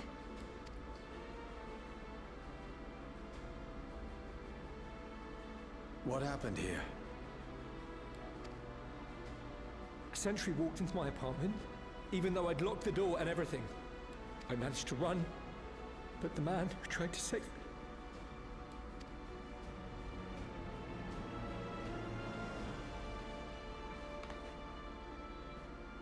No weapons, which is to be expected, considering all the sentries were meant to be disarmed.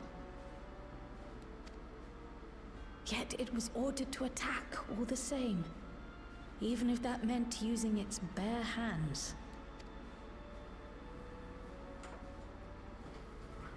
I'll leave matters here to you. I'm going to do a sweep of the surrounding area.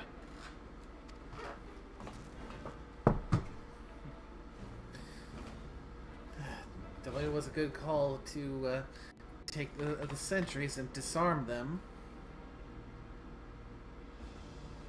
Do you know anyone else in this sector who no longer wears a regulator?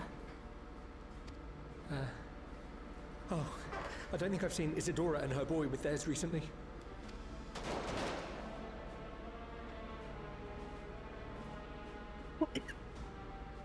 Go to them, quickly!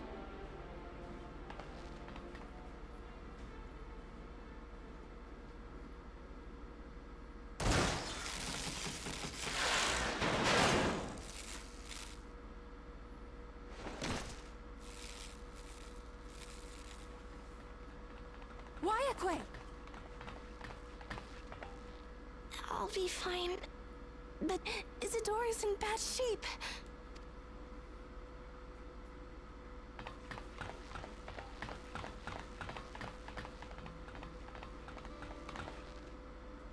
Mother!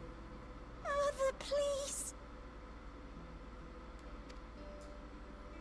Isadora!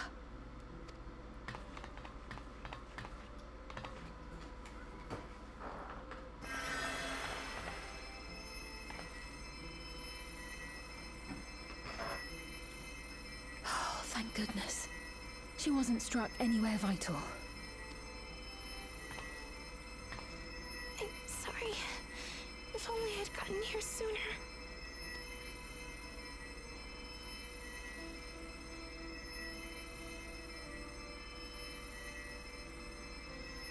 Everything will be all right. I promise to make your mother better.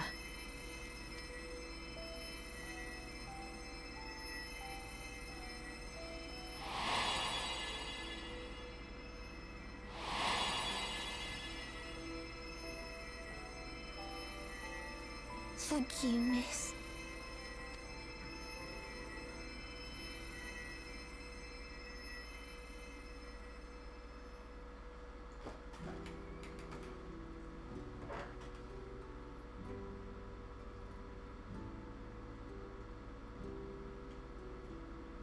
Will she sleep like that forever? No, not forever. She'll wake soon, I'm sure of it. That's good to hear. Thank you for saving her.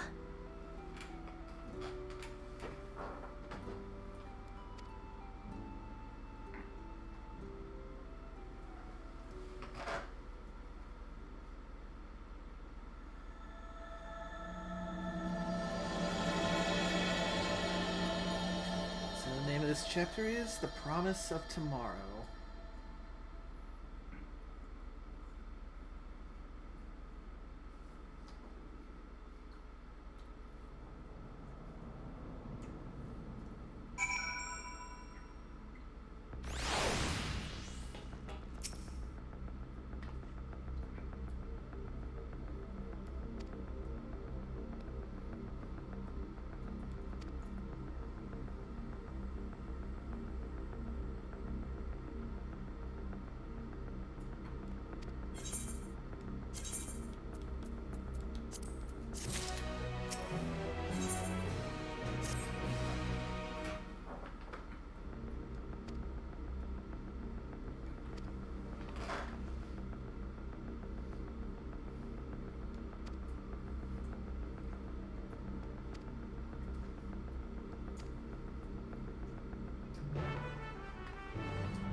Oh, the tense music right now makes me think. I think that searching for this one guy is not going to end up turning out too well.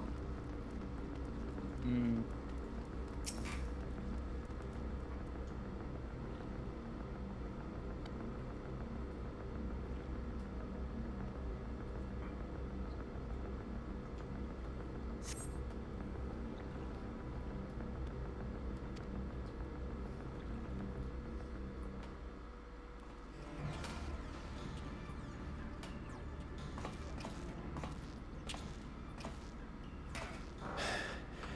This is the only place left. Let them be safe.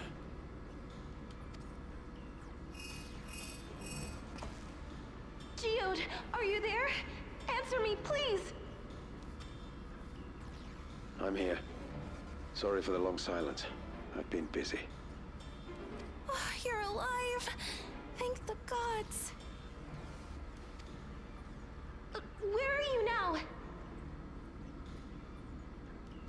The radius next door. The lobby is secure. I'll scout the second floor. Then I'll join it.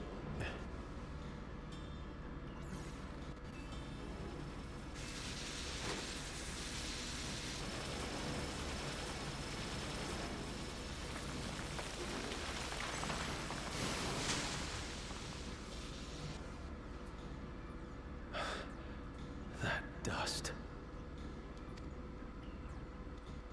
What are you talking about? What's happening? They're not just collecting souls. They're draining the bodies of corporeal ether. The dust that we saw was all that was left of the victims. They must have modified the soul cells.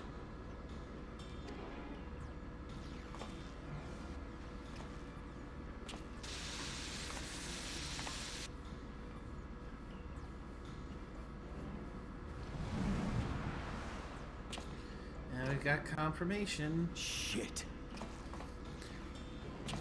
Dust was them draining every last bit of ether out of the body of the people they kill.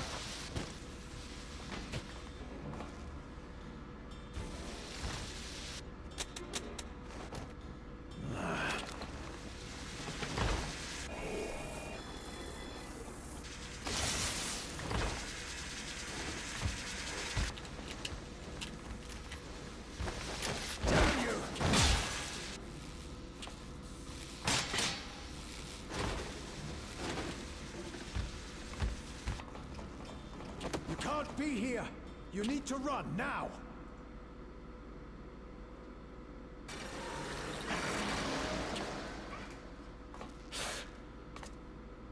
A trap!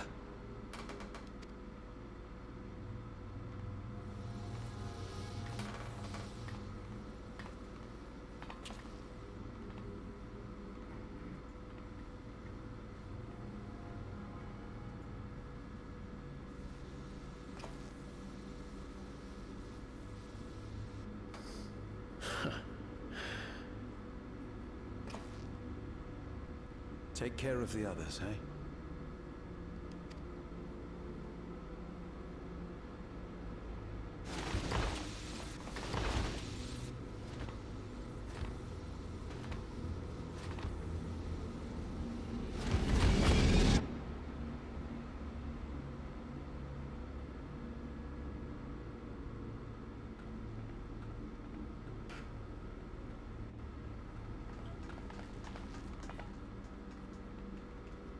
No sign of him so far. This way, maybe?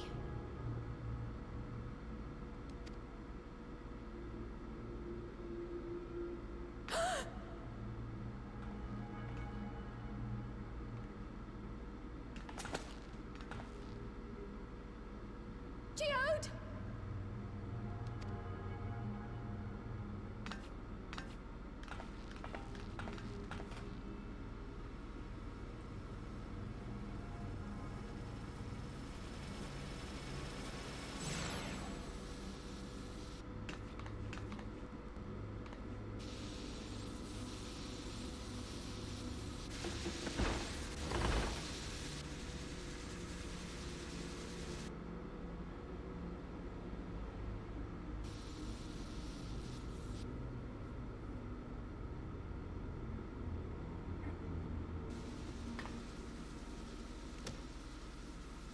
A shame.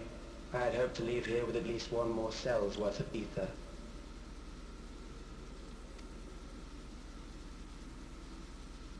But seeing how eager you are to interfere, I shall cut this foray short.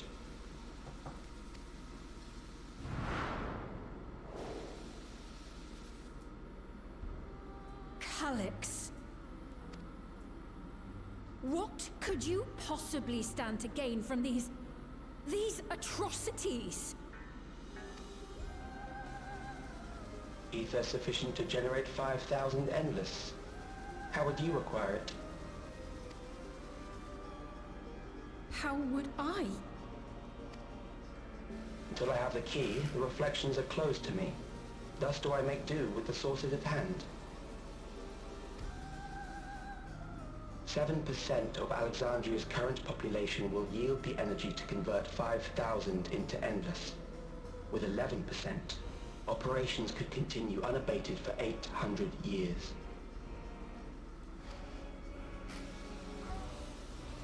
Our bodies are fated to decay sooner or later. These ones refuse the gift of eternal life, so what difference does it make if I return them to ether now?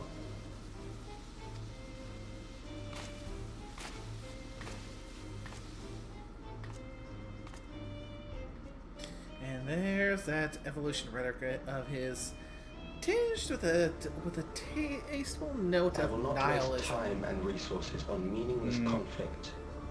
This unit cannot offer you worthwhile resistance.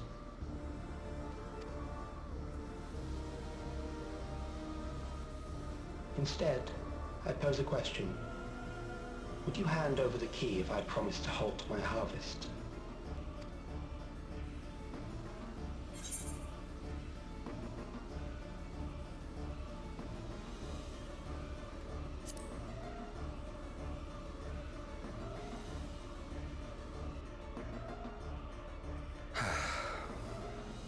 It was foolish of me to even ask.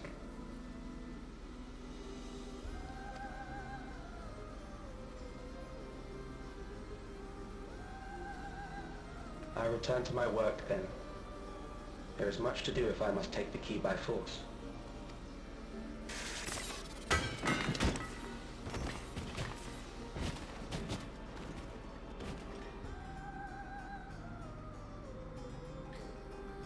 And of course, shutting down the drones entirely isn't an option because they are so integrally intertwined with Solution 9's infrastructure that everything would come grinding to a halt if they were all shut down.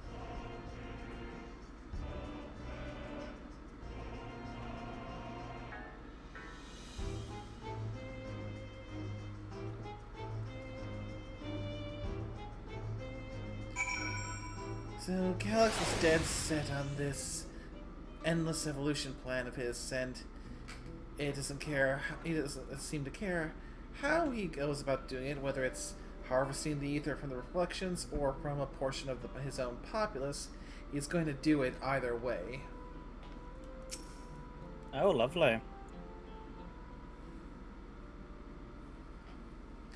Again, since he's already converted himself into an endless, it means stopping him by force is going to be tricky.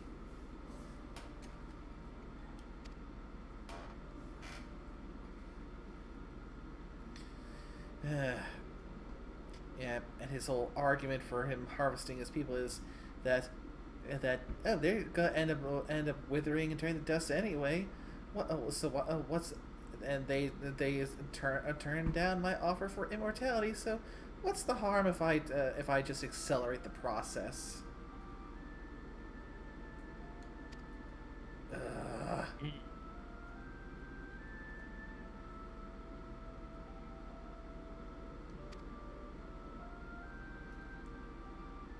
Feels like the conversation from Invincible right there. Interesting that there's a parallel there.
dear Geode.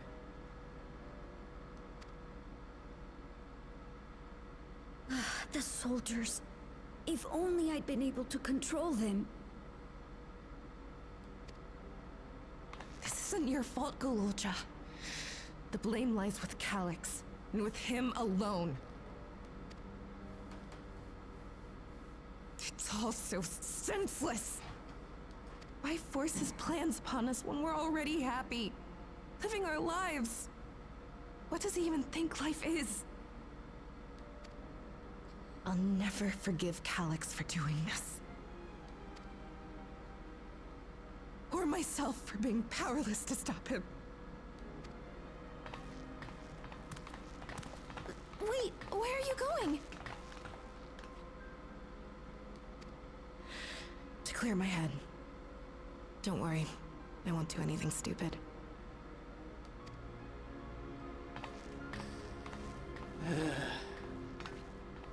Stay here and get some rest. I'll make sure nostalgia stays out of trouble. I think it's pretty safe to say that Calyx at this point has kind of gotten to the point where he's just operating on nothing but cold, emotionless logic. Yeah, that's probably the best way to explain it. Yeah. Because from what I understand of his backstory, he ended up choosing to become an Endless because even though he was a brilliant scientist, he also was afflicted with a wasting disease. So, for him, at the very least, becoming an Endless was a way to continue his research, free from the bonds of his frail body. That's fair. So part of me is thinking that, at least to some extent, this whole plan of his is him projecting his own feelings of hating his old corporeal flesh onto people as a whole.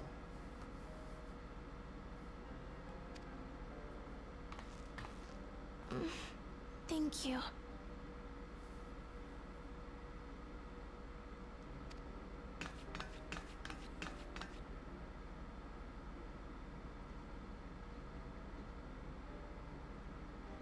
Things would have been far worse if you and Geode hadn't rushed in there. Many people are still alive because of you. And after adding what you discovered to the leads we've dug up, I'm hopeful we can determine where Calyx is hiding.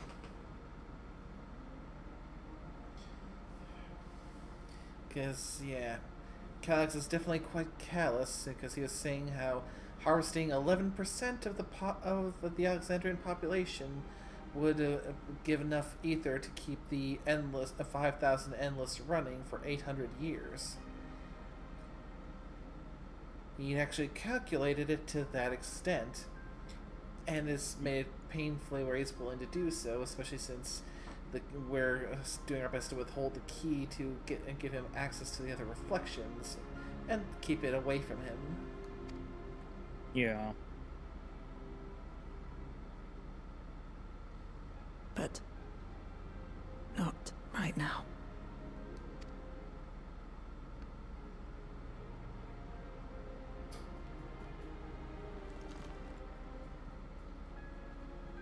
We need time before we can move on. Just a little time.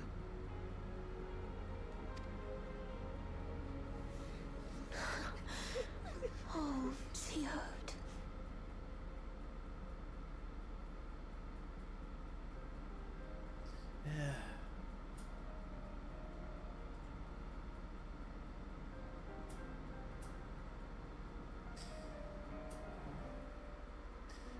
You lot do take the time you need to grieve. The rest of us will figure out something to do in the meantime.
Whenever we lost a comrade, the three of us would come back here to reminisce.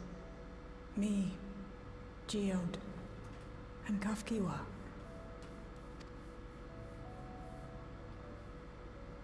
Will you raise a glass?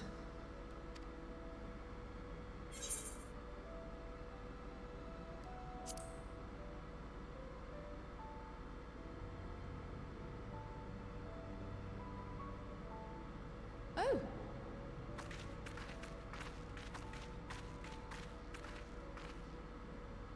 What are the two of you doing here? I had a feeling you'd show up. Would you like to join us?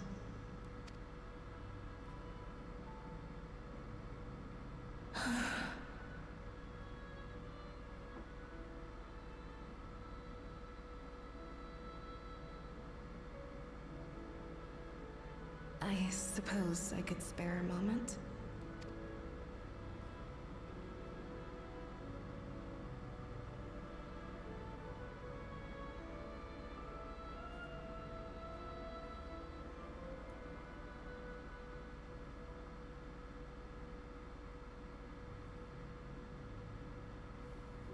They tell us Oblivion's founders disappeared some decades ago under mysterious circumstances. And it was Kafkiwa who revived our organization.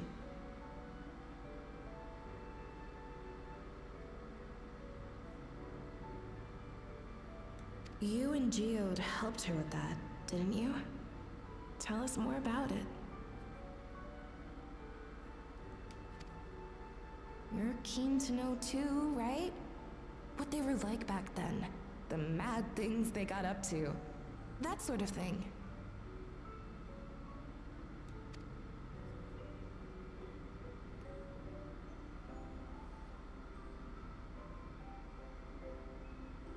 Those were the days. It was actually right before the Reformation that I met Geode. I still wore a regulator then. I'd recently lost someone close to me.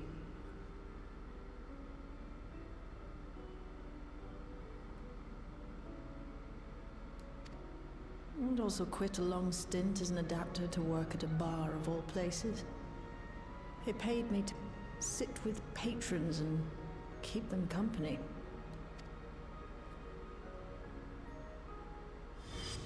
So Geode came in one night. It wasn't long before we got into an argument. First-time customer, but tempers flared. And then one of us threw a punch. You got into a fist fight? What were you even arguing about? Damned if I know. We were deep in our cups. I think we were both just frustrated and angry at everything. By the end of it, we were both sprawled out in the street. Pair of drunken fools. Then this odd machine stopped to lecture us, scolding us for obstructing the foot traffic and not taking better care of ourselves. I can't imagine you ever being in such a sorry state. The odd machine. That was Kafkiwa, I take it.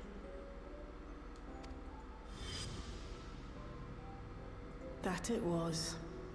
Once she was done upbraiding us for our unseemly behavior, she launched into a recruitment pitch. Kafkiwa explained that she wanted to protect the outside world from Zoralja's invasion, to keep him from bringing ruin to the place her beloved son lived.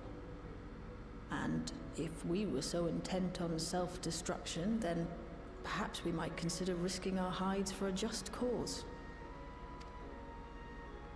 It was a lot to take in.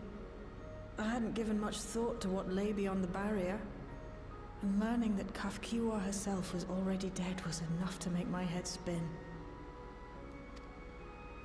But Geode and I were intrigued by her ideas, and wanted to see this future of hers come to pass.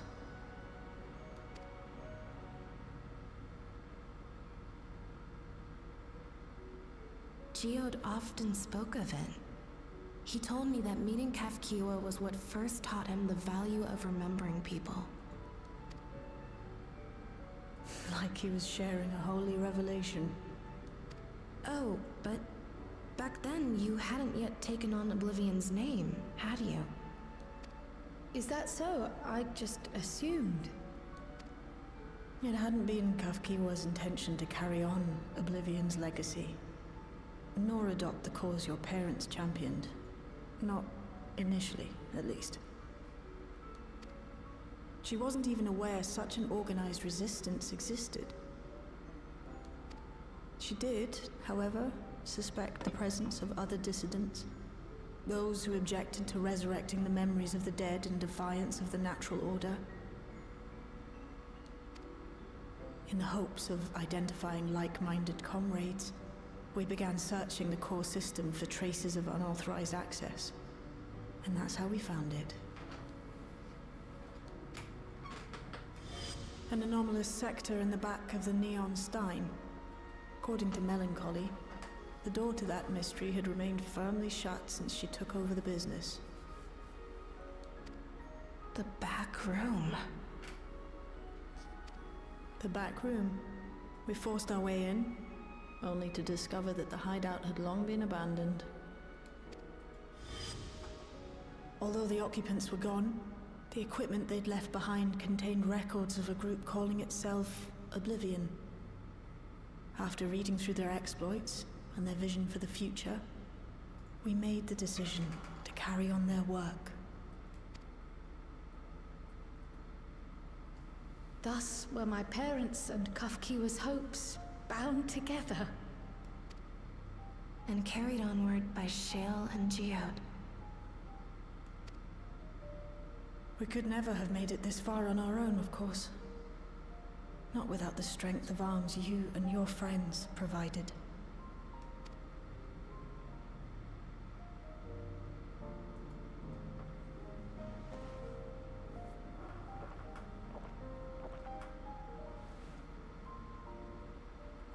Losing comrades is a hard thing, but being here, thinking back on the moments we shared,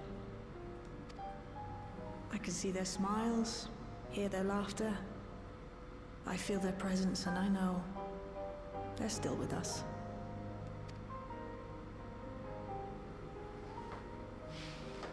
But these memories of mine are for me alone. Reminders of why I chose to do this. And what...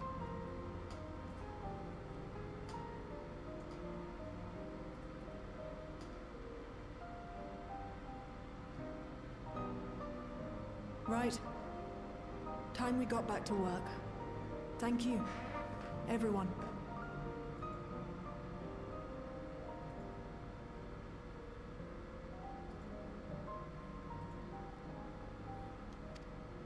No, it's me who should be thanking you. Though the pain is still deep, I don't feel like I'm drowning in it anymore. Let's get out there and put a stop to Calyx. For you, for me, and for everyone who's ever believed in Oblivion.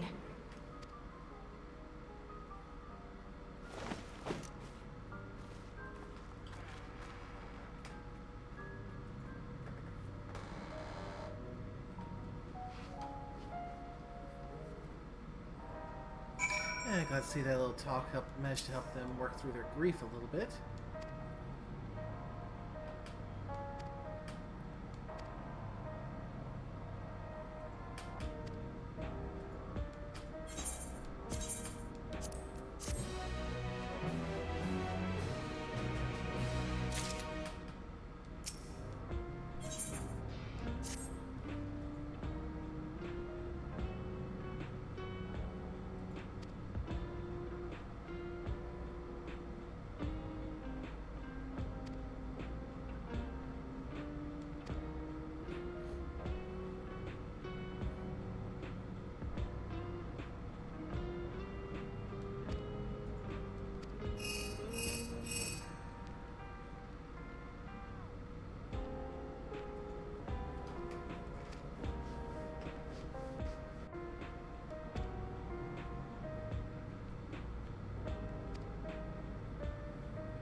see what's going on.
People who are understandably more anxious than ever because of everything Calix has been doing. That for them, the specter of death is just looming ever more present. Now we've got someone who has cloned one of those neo-regulators, and he speaks of beginning his prayers and saying, quote, "The darkness draws closer, grows deeper, and we must cast it out." That's worrisome. Very much so.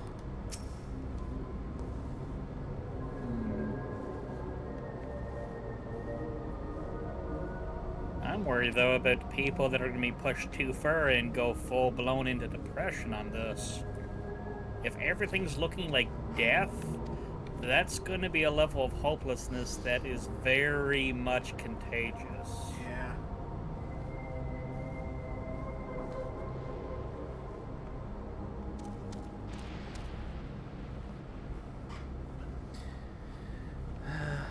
And now we got this guy who's just finished equipping and registering a neo-regulator, and apparently he's the current people who have registered those regulators is at 4,168 out of 5,000. Mm-hmm. I'm afraid of what will happen when all 5,000 have been registered. That's when might say all pretenses will be dropped and he's just gonna start stacking bodies. Mm-hmm. Yeah. There's the point where the mask is gonna come off. Because at that point it's not people left over, it's obstacles that are gonna be in the way. Technically, if you want to be even more grim about it, it's resources on two legs. Yeah, I was about to say that. Because once he's got his 5,000, everyone else is just a resource, corporeal ether. Everyone's a walking, talking pinata at that point. Yep.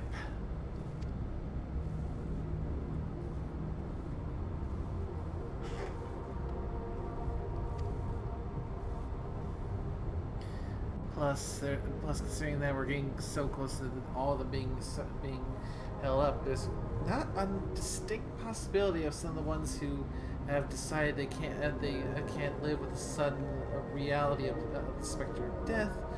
That there may be riots and people more or less trying to kill each other just to get one of those neo-regulators.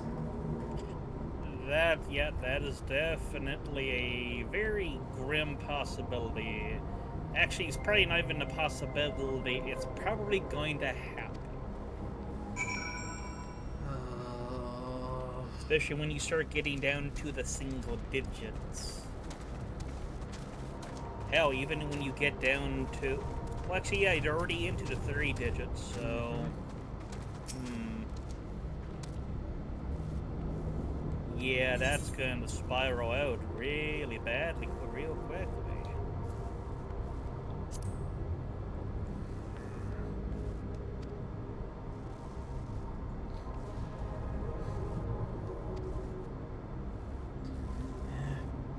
Yeah, we agree. I hear Sveen. It's full-blown panic. Feels like it's just waiting for the hat to drop.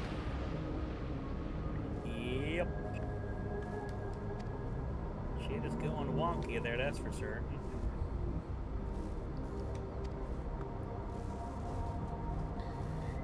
Plus, it doesn't really help that Calix has already shown himself willing to use the neo-regulators to actively manipulate memory. I mean, yeah, that's definitely something to be worried about at that point. I mean, if everyone's plugged into that system now, yeah, their memories are going to be very easy for him to actually mess with. Yeah, because earlier there was a memorial that was held for the Endless Queen Sveen. The intention would be to give them some form of closure and to try and help them to adjust to their new reality that, you know, death is a thing. Yeah. But shortly after, the people who are wearing regulators had their memory adjusted, so it turned into a memorial for the fallen who died during Zoralja's attack. Yeah. And that's probably the biggest thing that makes me so uncomfortable with how the Alexandrians have been doing things, is that memory manipulation.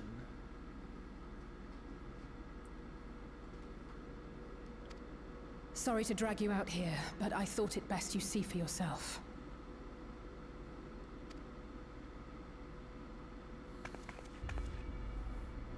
Death is your constant companion.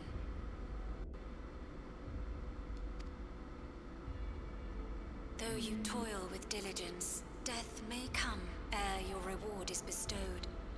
Though your grand works be poised for completion, death may come ere you wake the following morn. Well, that's not a good thing to say. Though you enjoy a life of peace and good fortune, Assholes taking over a temple and start gunning down pilgrims. That's not good.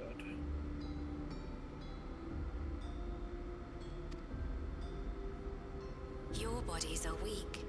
Your heart, your and brain. now they're doing a public announcement that's just basically saying how deciding if they function or fail. Just spelling out how weak they are, how easy it is for it to happen. Lovely. They're twisting the knife. That's not twisting the knife. That's going into the I'm stabbing everything. No virtues tip the scales in that fatal reckoning. Okay. The choice is made without reason. The end is cloaked in terror. That is what it means to die. The announcement began after we finished our meeting with Gossen. As for its source, well... Calix.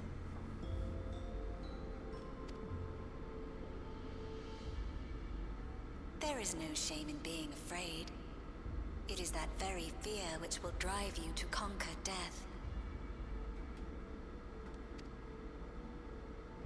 Let us set a new course for mankind. Let us preserve our existence unto perpetuity. Hope for it, wish for it, pray for it. We will become endless. With evolution's brilliance, will we banish the ever-present darkness of mortality. Change isn't easy. No one ever wants to take the first step.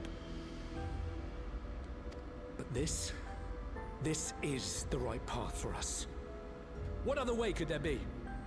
I'm gonna do it. I'm going to register.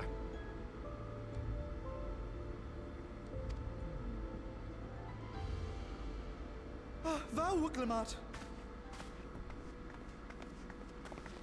You couldn't have come at a better time. Please, you have to let us move to Tuliyollal. It's too dangerous to stay here. Who knows when the next century will turn on us?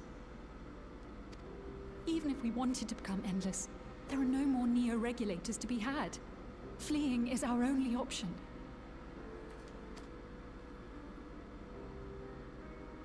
If the solution was as simple as leaving, then we'd all have left already. Did you not hear the announcement? For the living, death is a foregone conclusion. No matter where we go, or who we shelter with, we won't get another chance like this to overcome our fate. Easy for you to say when you have that regulator.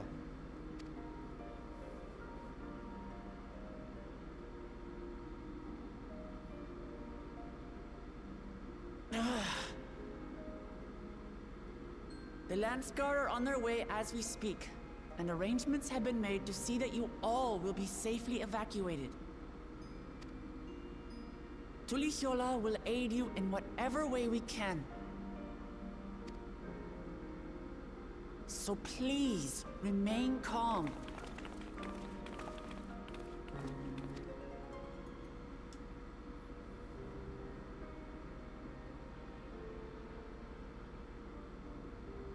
I want to help Alexandria. I want to save its people. But what can I do?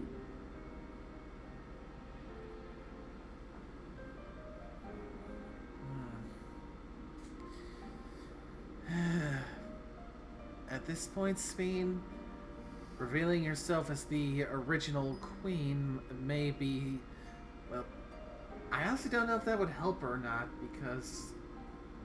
Ew, that is a toss-up on whether or not that's going to make things worse or better. Yeah, that's the thing. I don't know if that would make it better or worse, because she is the original, but that means she's still in a mortal body, which, given the current state of things... Yeah.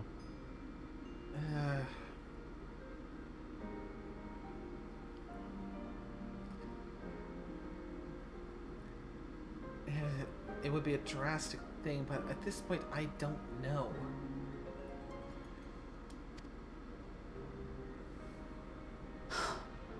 I am not their queen.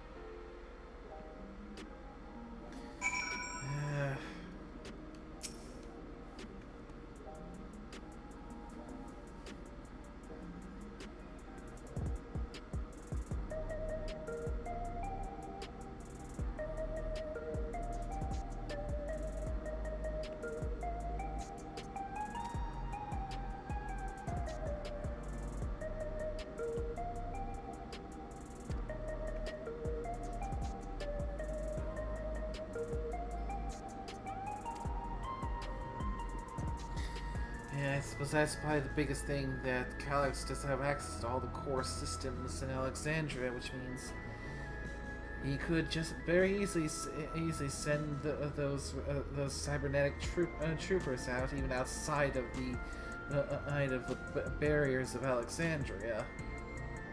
Yeah. So while he has access to and the ability to override Galulja's king's authority, that's going to make stopping him once again quite difficult. Yes.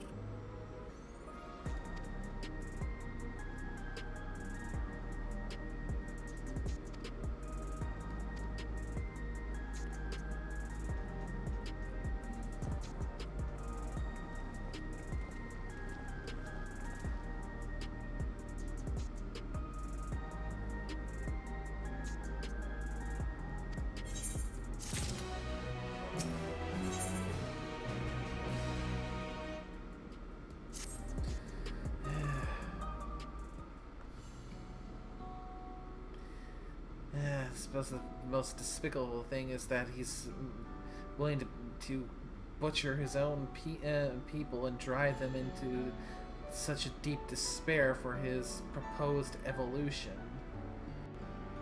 Yeah. And he can do it with such a straight face that he is completely unbothered by it.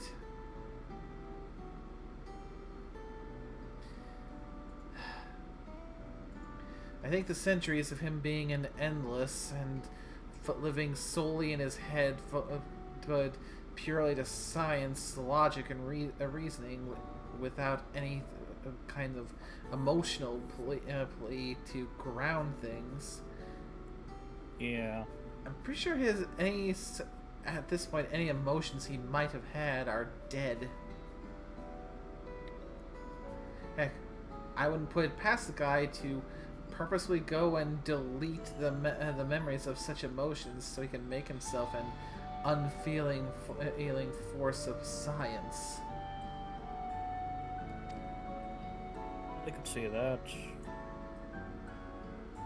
Well, it could be like, since he's a program, he could be able to actually adjust his emotional levels. Remember, what was the name of that series for now?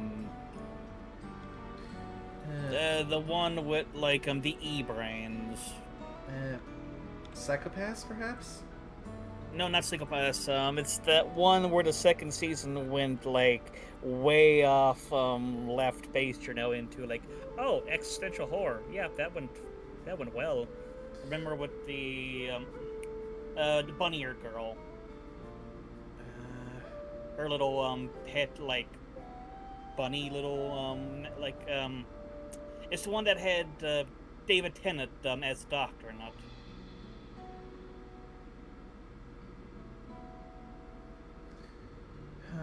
I'm blanking so much on the fucking name at the moment. It's annoying me. So it's an anime, right? It's an American anime. It was the one made by Rooster Tooth.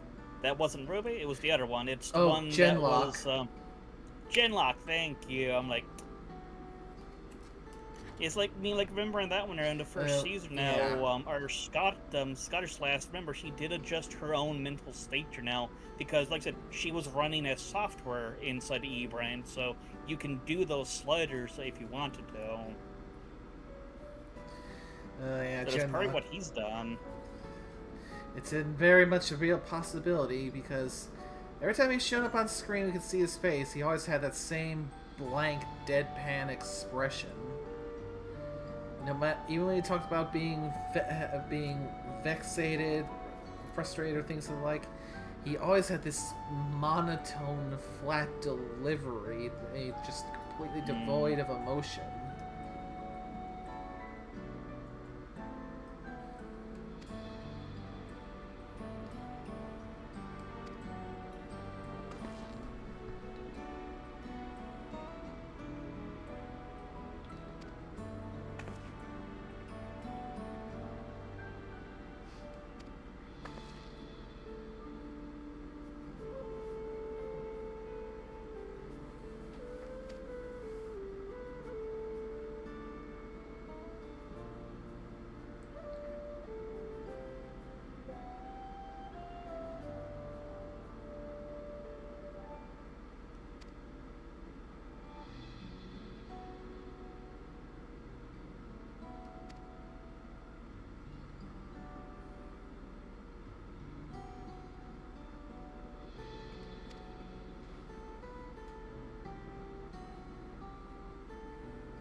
potential lead that can point us in Calix's actual direction.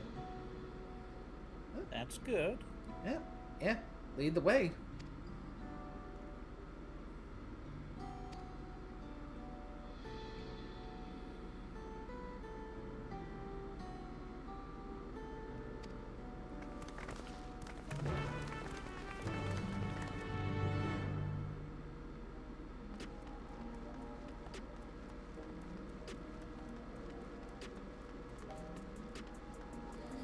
Yeah, because at this point, we've got to find a way to stop this, because this is just going to make more and more victims.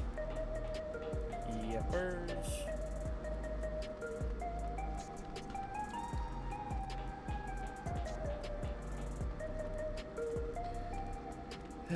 Because of how the Alexandrians have been raised the past few centuries, it still doesn't dawn on them to become endless. They still need to die.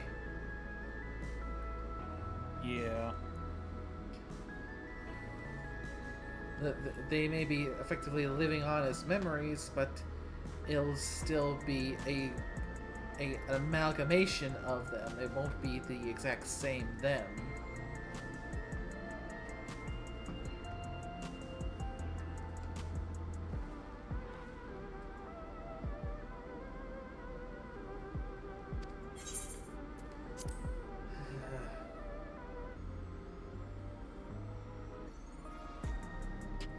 They spent the last couple centuries at a point where the literal concept of death was literally removed from their minds, where it was it failed to exist as a concept to them. So for them, the endless were just people who had supposedly died, even though that didn't have any meaning to them, and who just kept on living on endlessly. So this is one of preservation's laboratories. Yeah. That lack of understanding has them not being seemingly able to see that leap to bridge the gap between their mortal existence and life as an endless. It's so dark, I can barely see.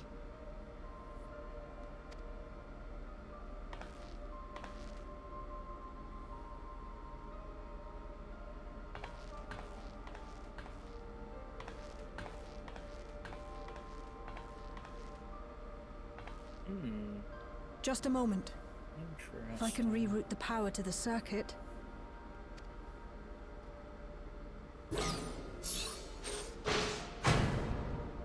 You got the lights working!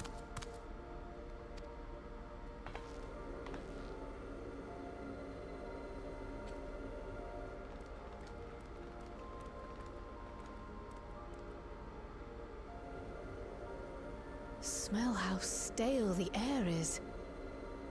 This room hasn't been in use for many years. It was thanks to Kryl and Galulja that we managed to locate this place.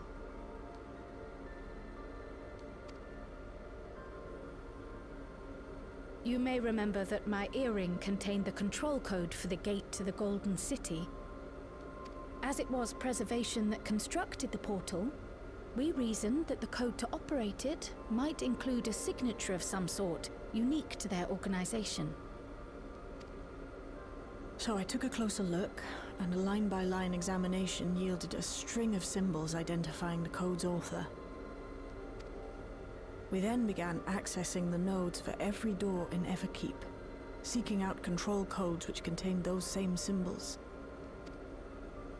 After a grueling search, we finally discovered our prize behind door number 1860, the entrance to the facility in which we now stand. I took breaks, but Shale never stopped working. Not even once.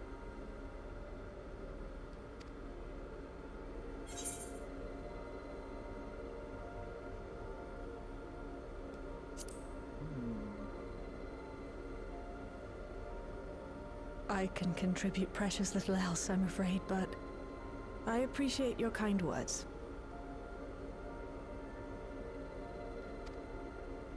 In any case, this next part will require your helping hands. We need to spread out and search for something that may lead us to Calyx.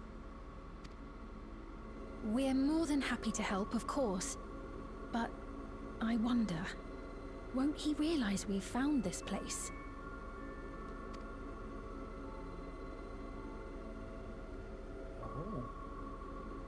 It's highly likely, and personally I hope he does.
Okay, a level 1 security card located.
I guess as to be expected, we need to find a higher level security card to get where we need to go.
It's up to a 5-digit code, and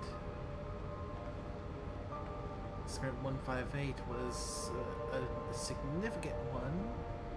The maximum value of 158 was 11509.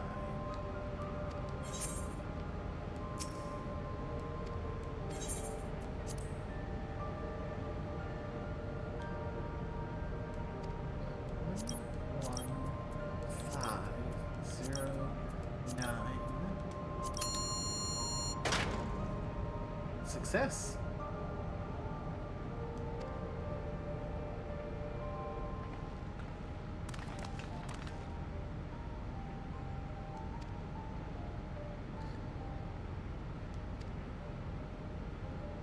And it's a level 2 card.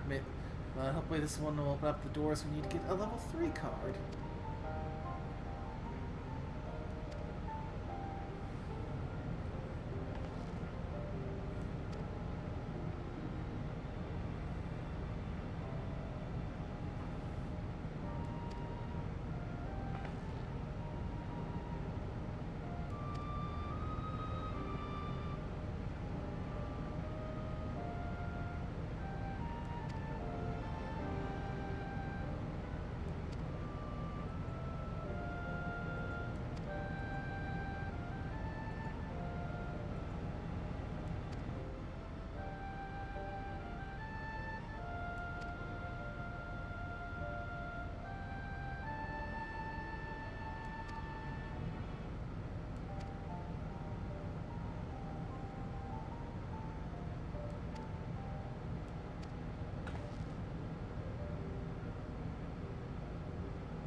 Oh.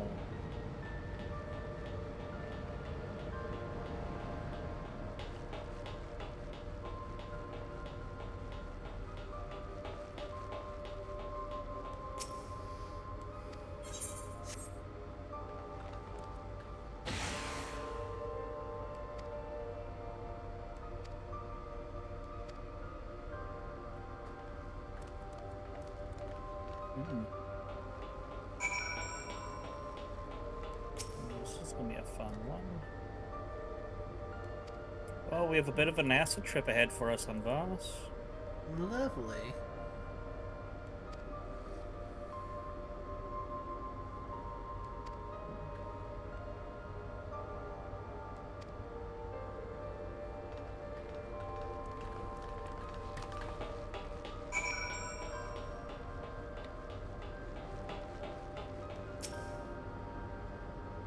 Well then.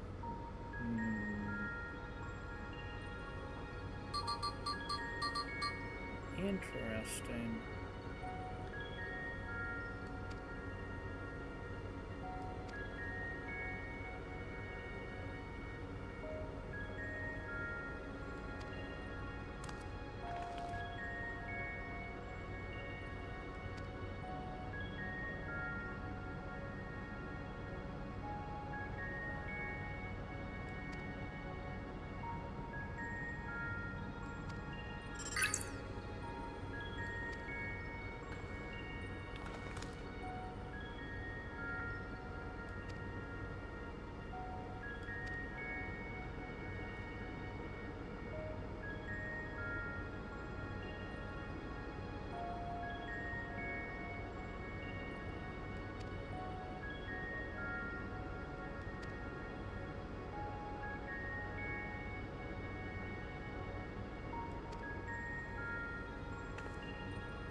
Interesting.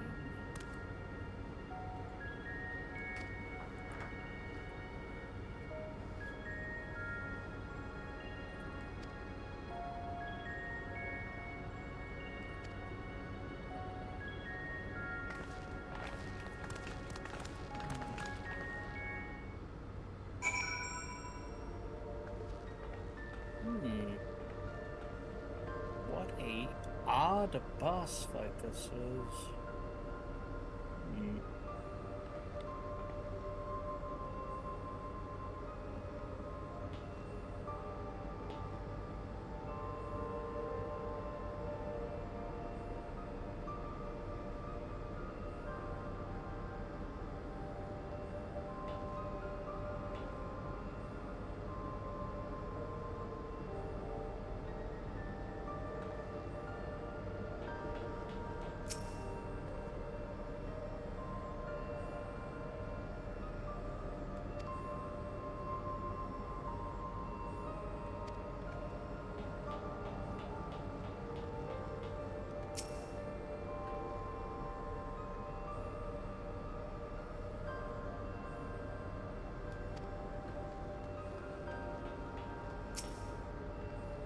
Yeah.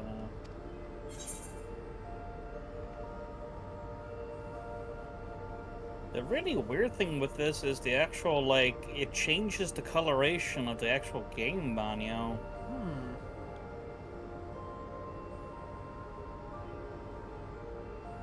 Yeah, everything's sort of like a spectral look to it now. It's almost like we're looking at things with, like, thermographic vision.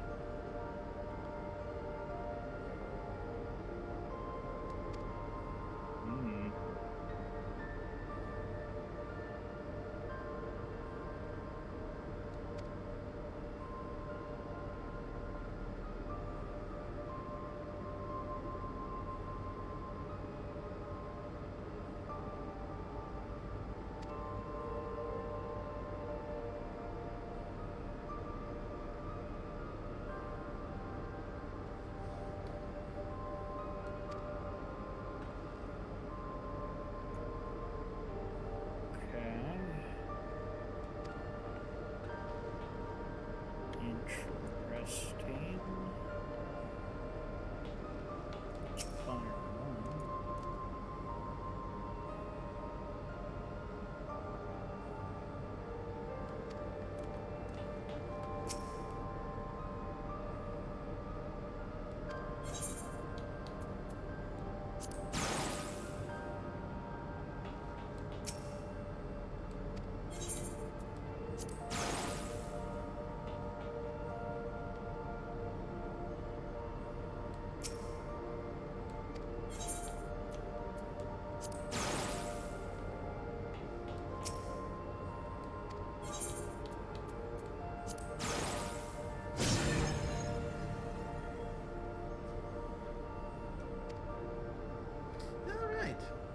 Managed to figure out the pattern, got power restored.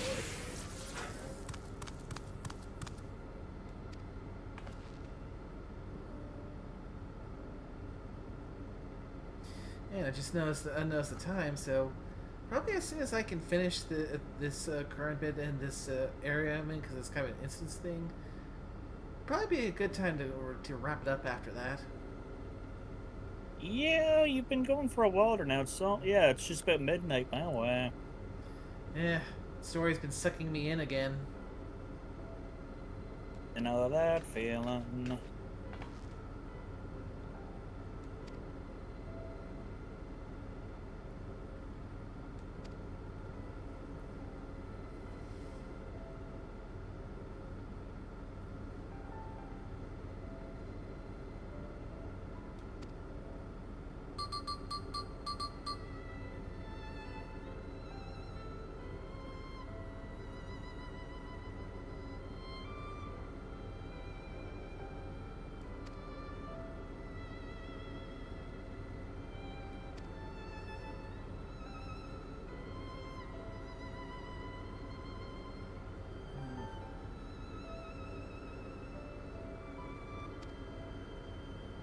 Oh my, this has been an interesting sequence so far.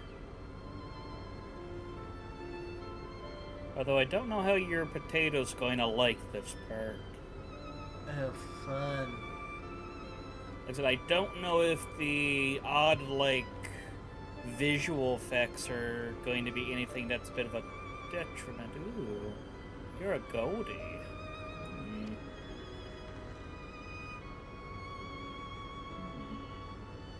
You know what? Fuck it. Let's kill the Goldie.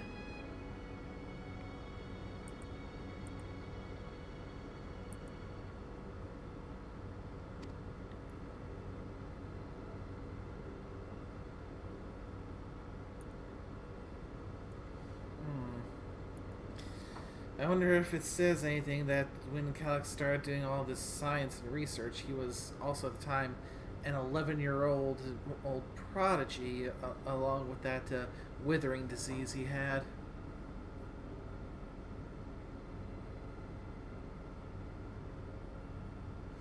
So how young was he when he decided to go and make himself into an endless?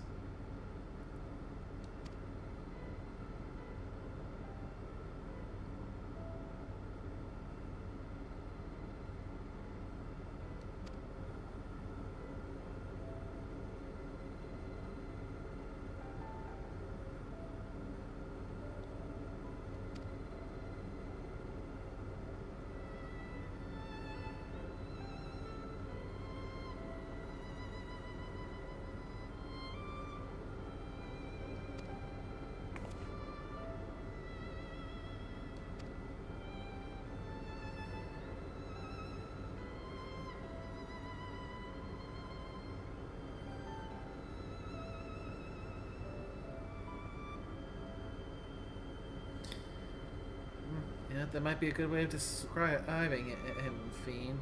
Ideals over compassion.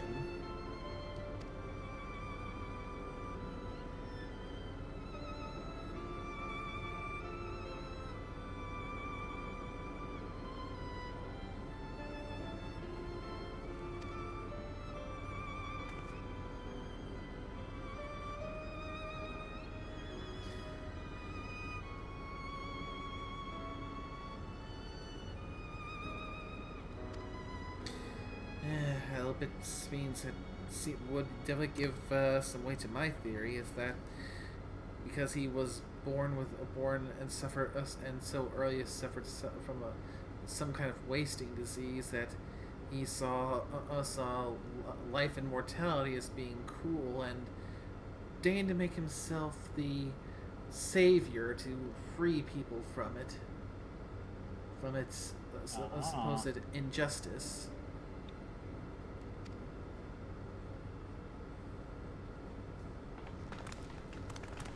Which leads us to the current situation where he's doing the things he's doing because he's convinced himself that he's saving everyone. Yeah. which is going to which makes it one of those the ends justify the means kind of situations.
Alright, so the vessel for the key to interdimensional fusion is been made by preservation, so that's how he can track where it's at. So I'm thinking one of the things that might need to be done is, after getting done with this laboratory, is to find another container for the key.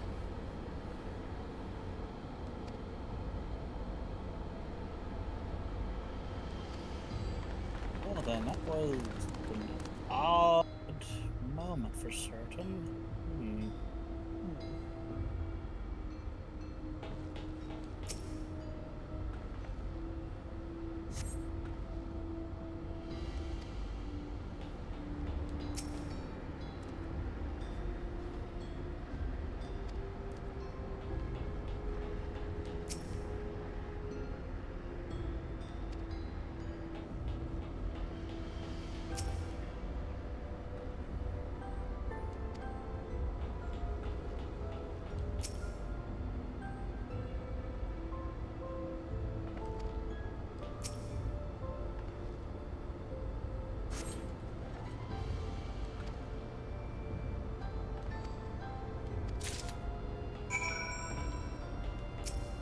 I wonder what that's gonna look like for everyone else, because that vision seemed very focused on my actual storyline.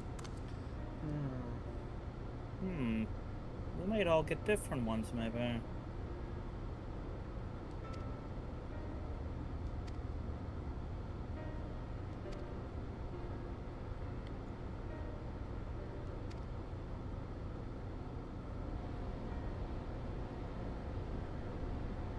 And it's definitely one we're gonna do because it's part of the Planetary Sam storyline.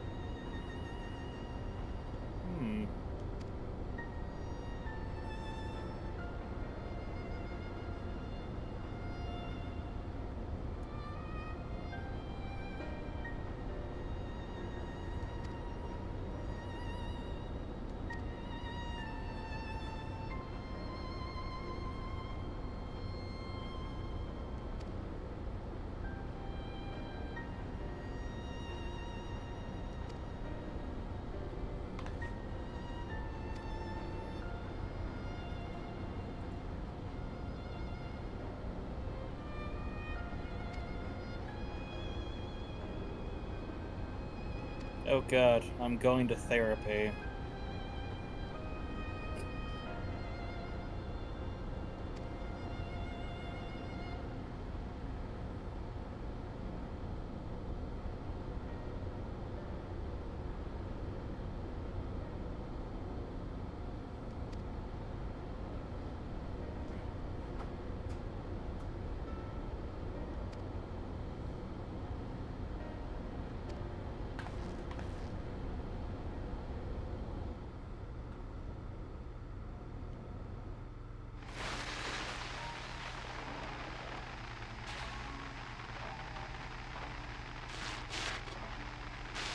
Are you really planning to leave?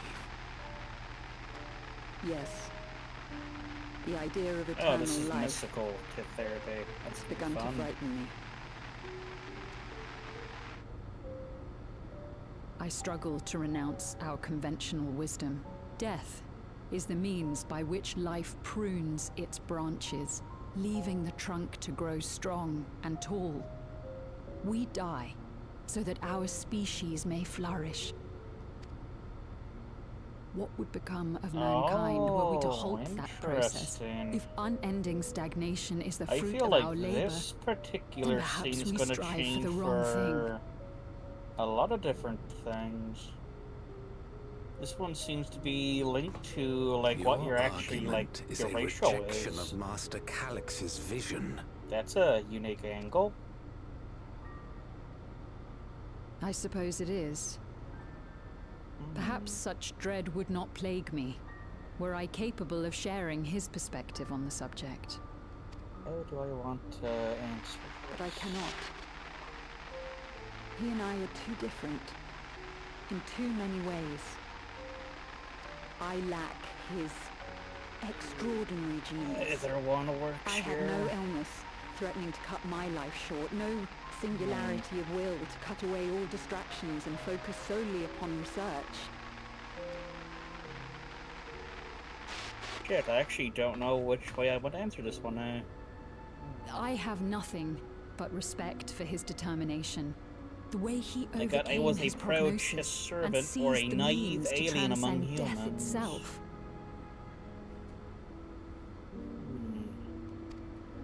But I'm not convinced that this obsession with living is the right path.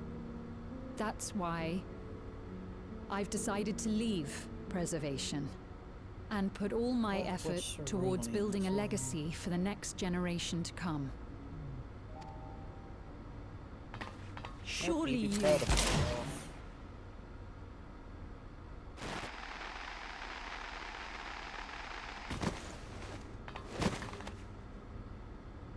Protocol, you understand. There can be no exceptions.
I liked that. That was neat. I'm actually curious on how things are going to go for you, Nate, when you go through this one. Hopefully we'll get to it with the next stream.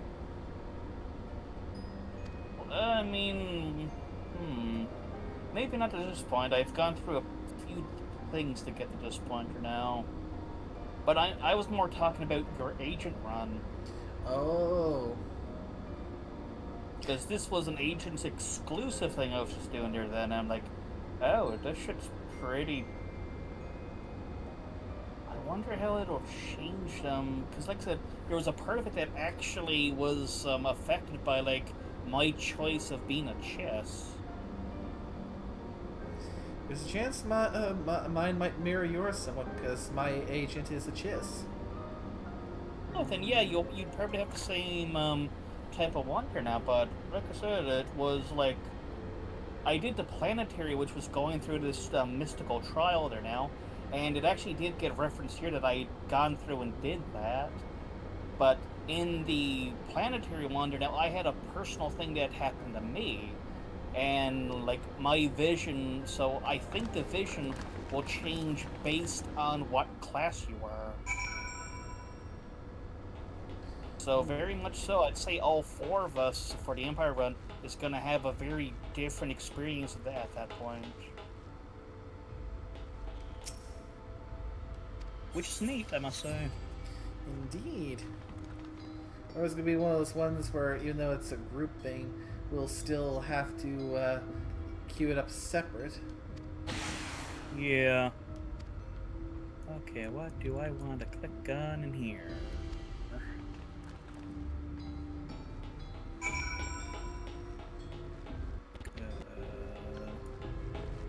Oh, there it is.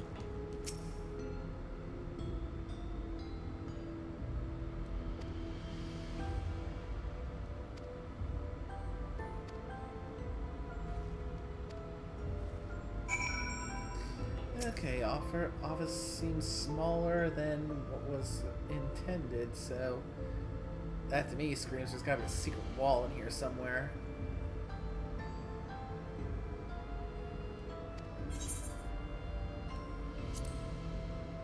What do you say?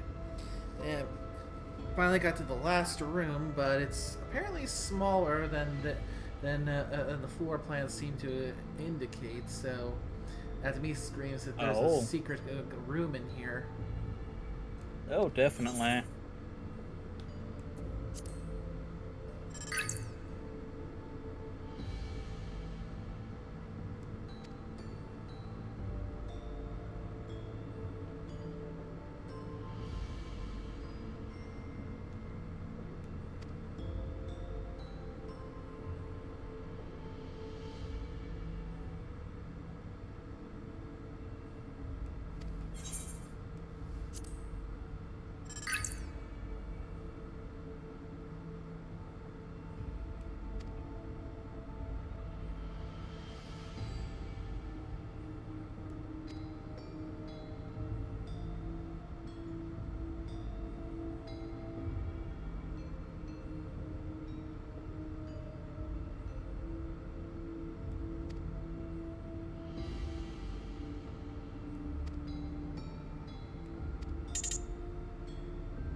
Interesting, okay.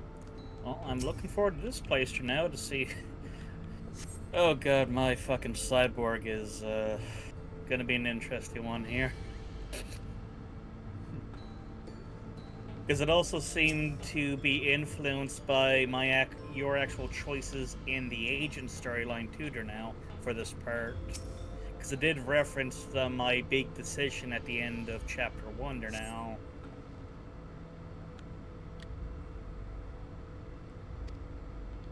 Okay, I need to head back to where? Oh, I need to go. Jesus, I need to go all the way over there. Let's go back to here first.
I'm finished over here now.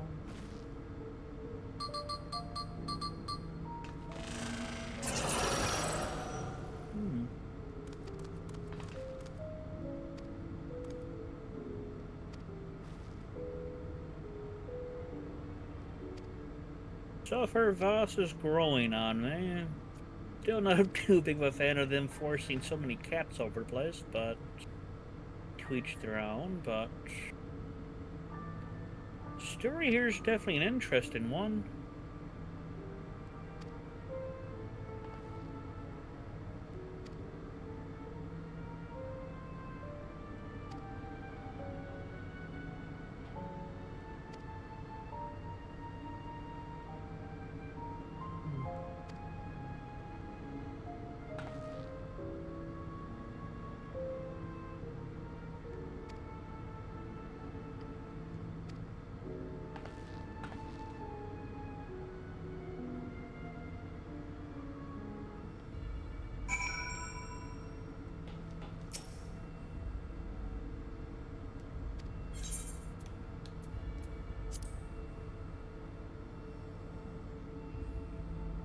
Oh, Scorpio's already gone to bed.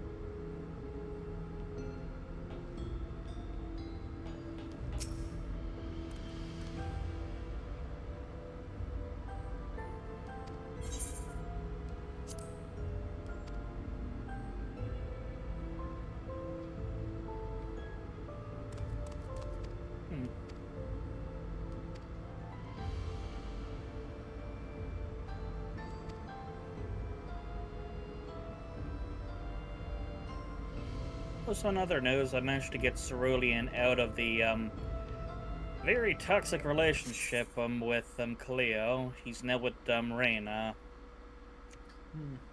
And I just had a got past that awkwardness. I just lost connection to the server. Oh? Yeah, got DC'd. Oh, that's odd. That could be a sign for me to just go and put a pin in it for now and just, even though it's in the middle of an instance, just eventually backtrack my way out and come back to it later. Yeah. Because as much as I've been getting invested, it the clock keeps ticking, so yeah, probably best to call it for tonight. Plus, I'm probably getting dangerously close to the point where I'd be catching up to Terra, so if all goes well, I'll be able to actually meet that point next time, assuming that they're not just knocked out for whatever reason next week. Still, I appreciate the company, Orsk. Thank you for coming. Happy to help out. That also sounds fun for what you've been doing on the side. You got some things to look forward to for tomorrow's Empire run.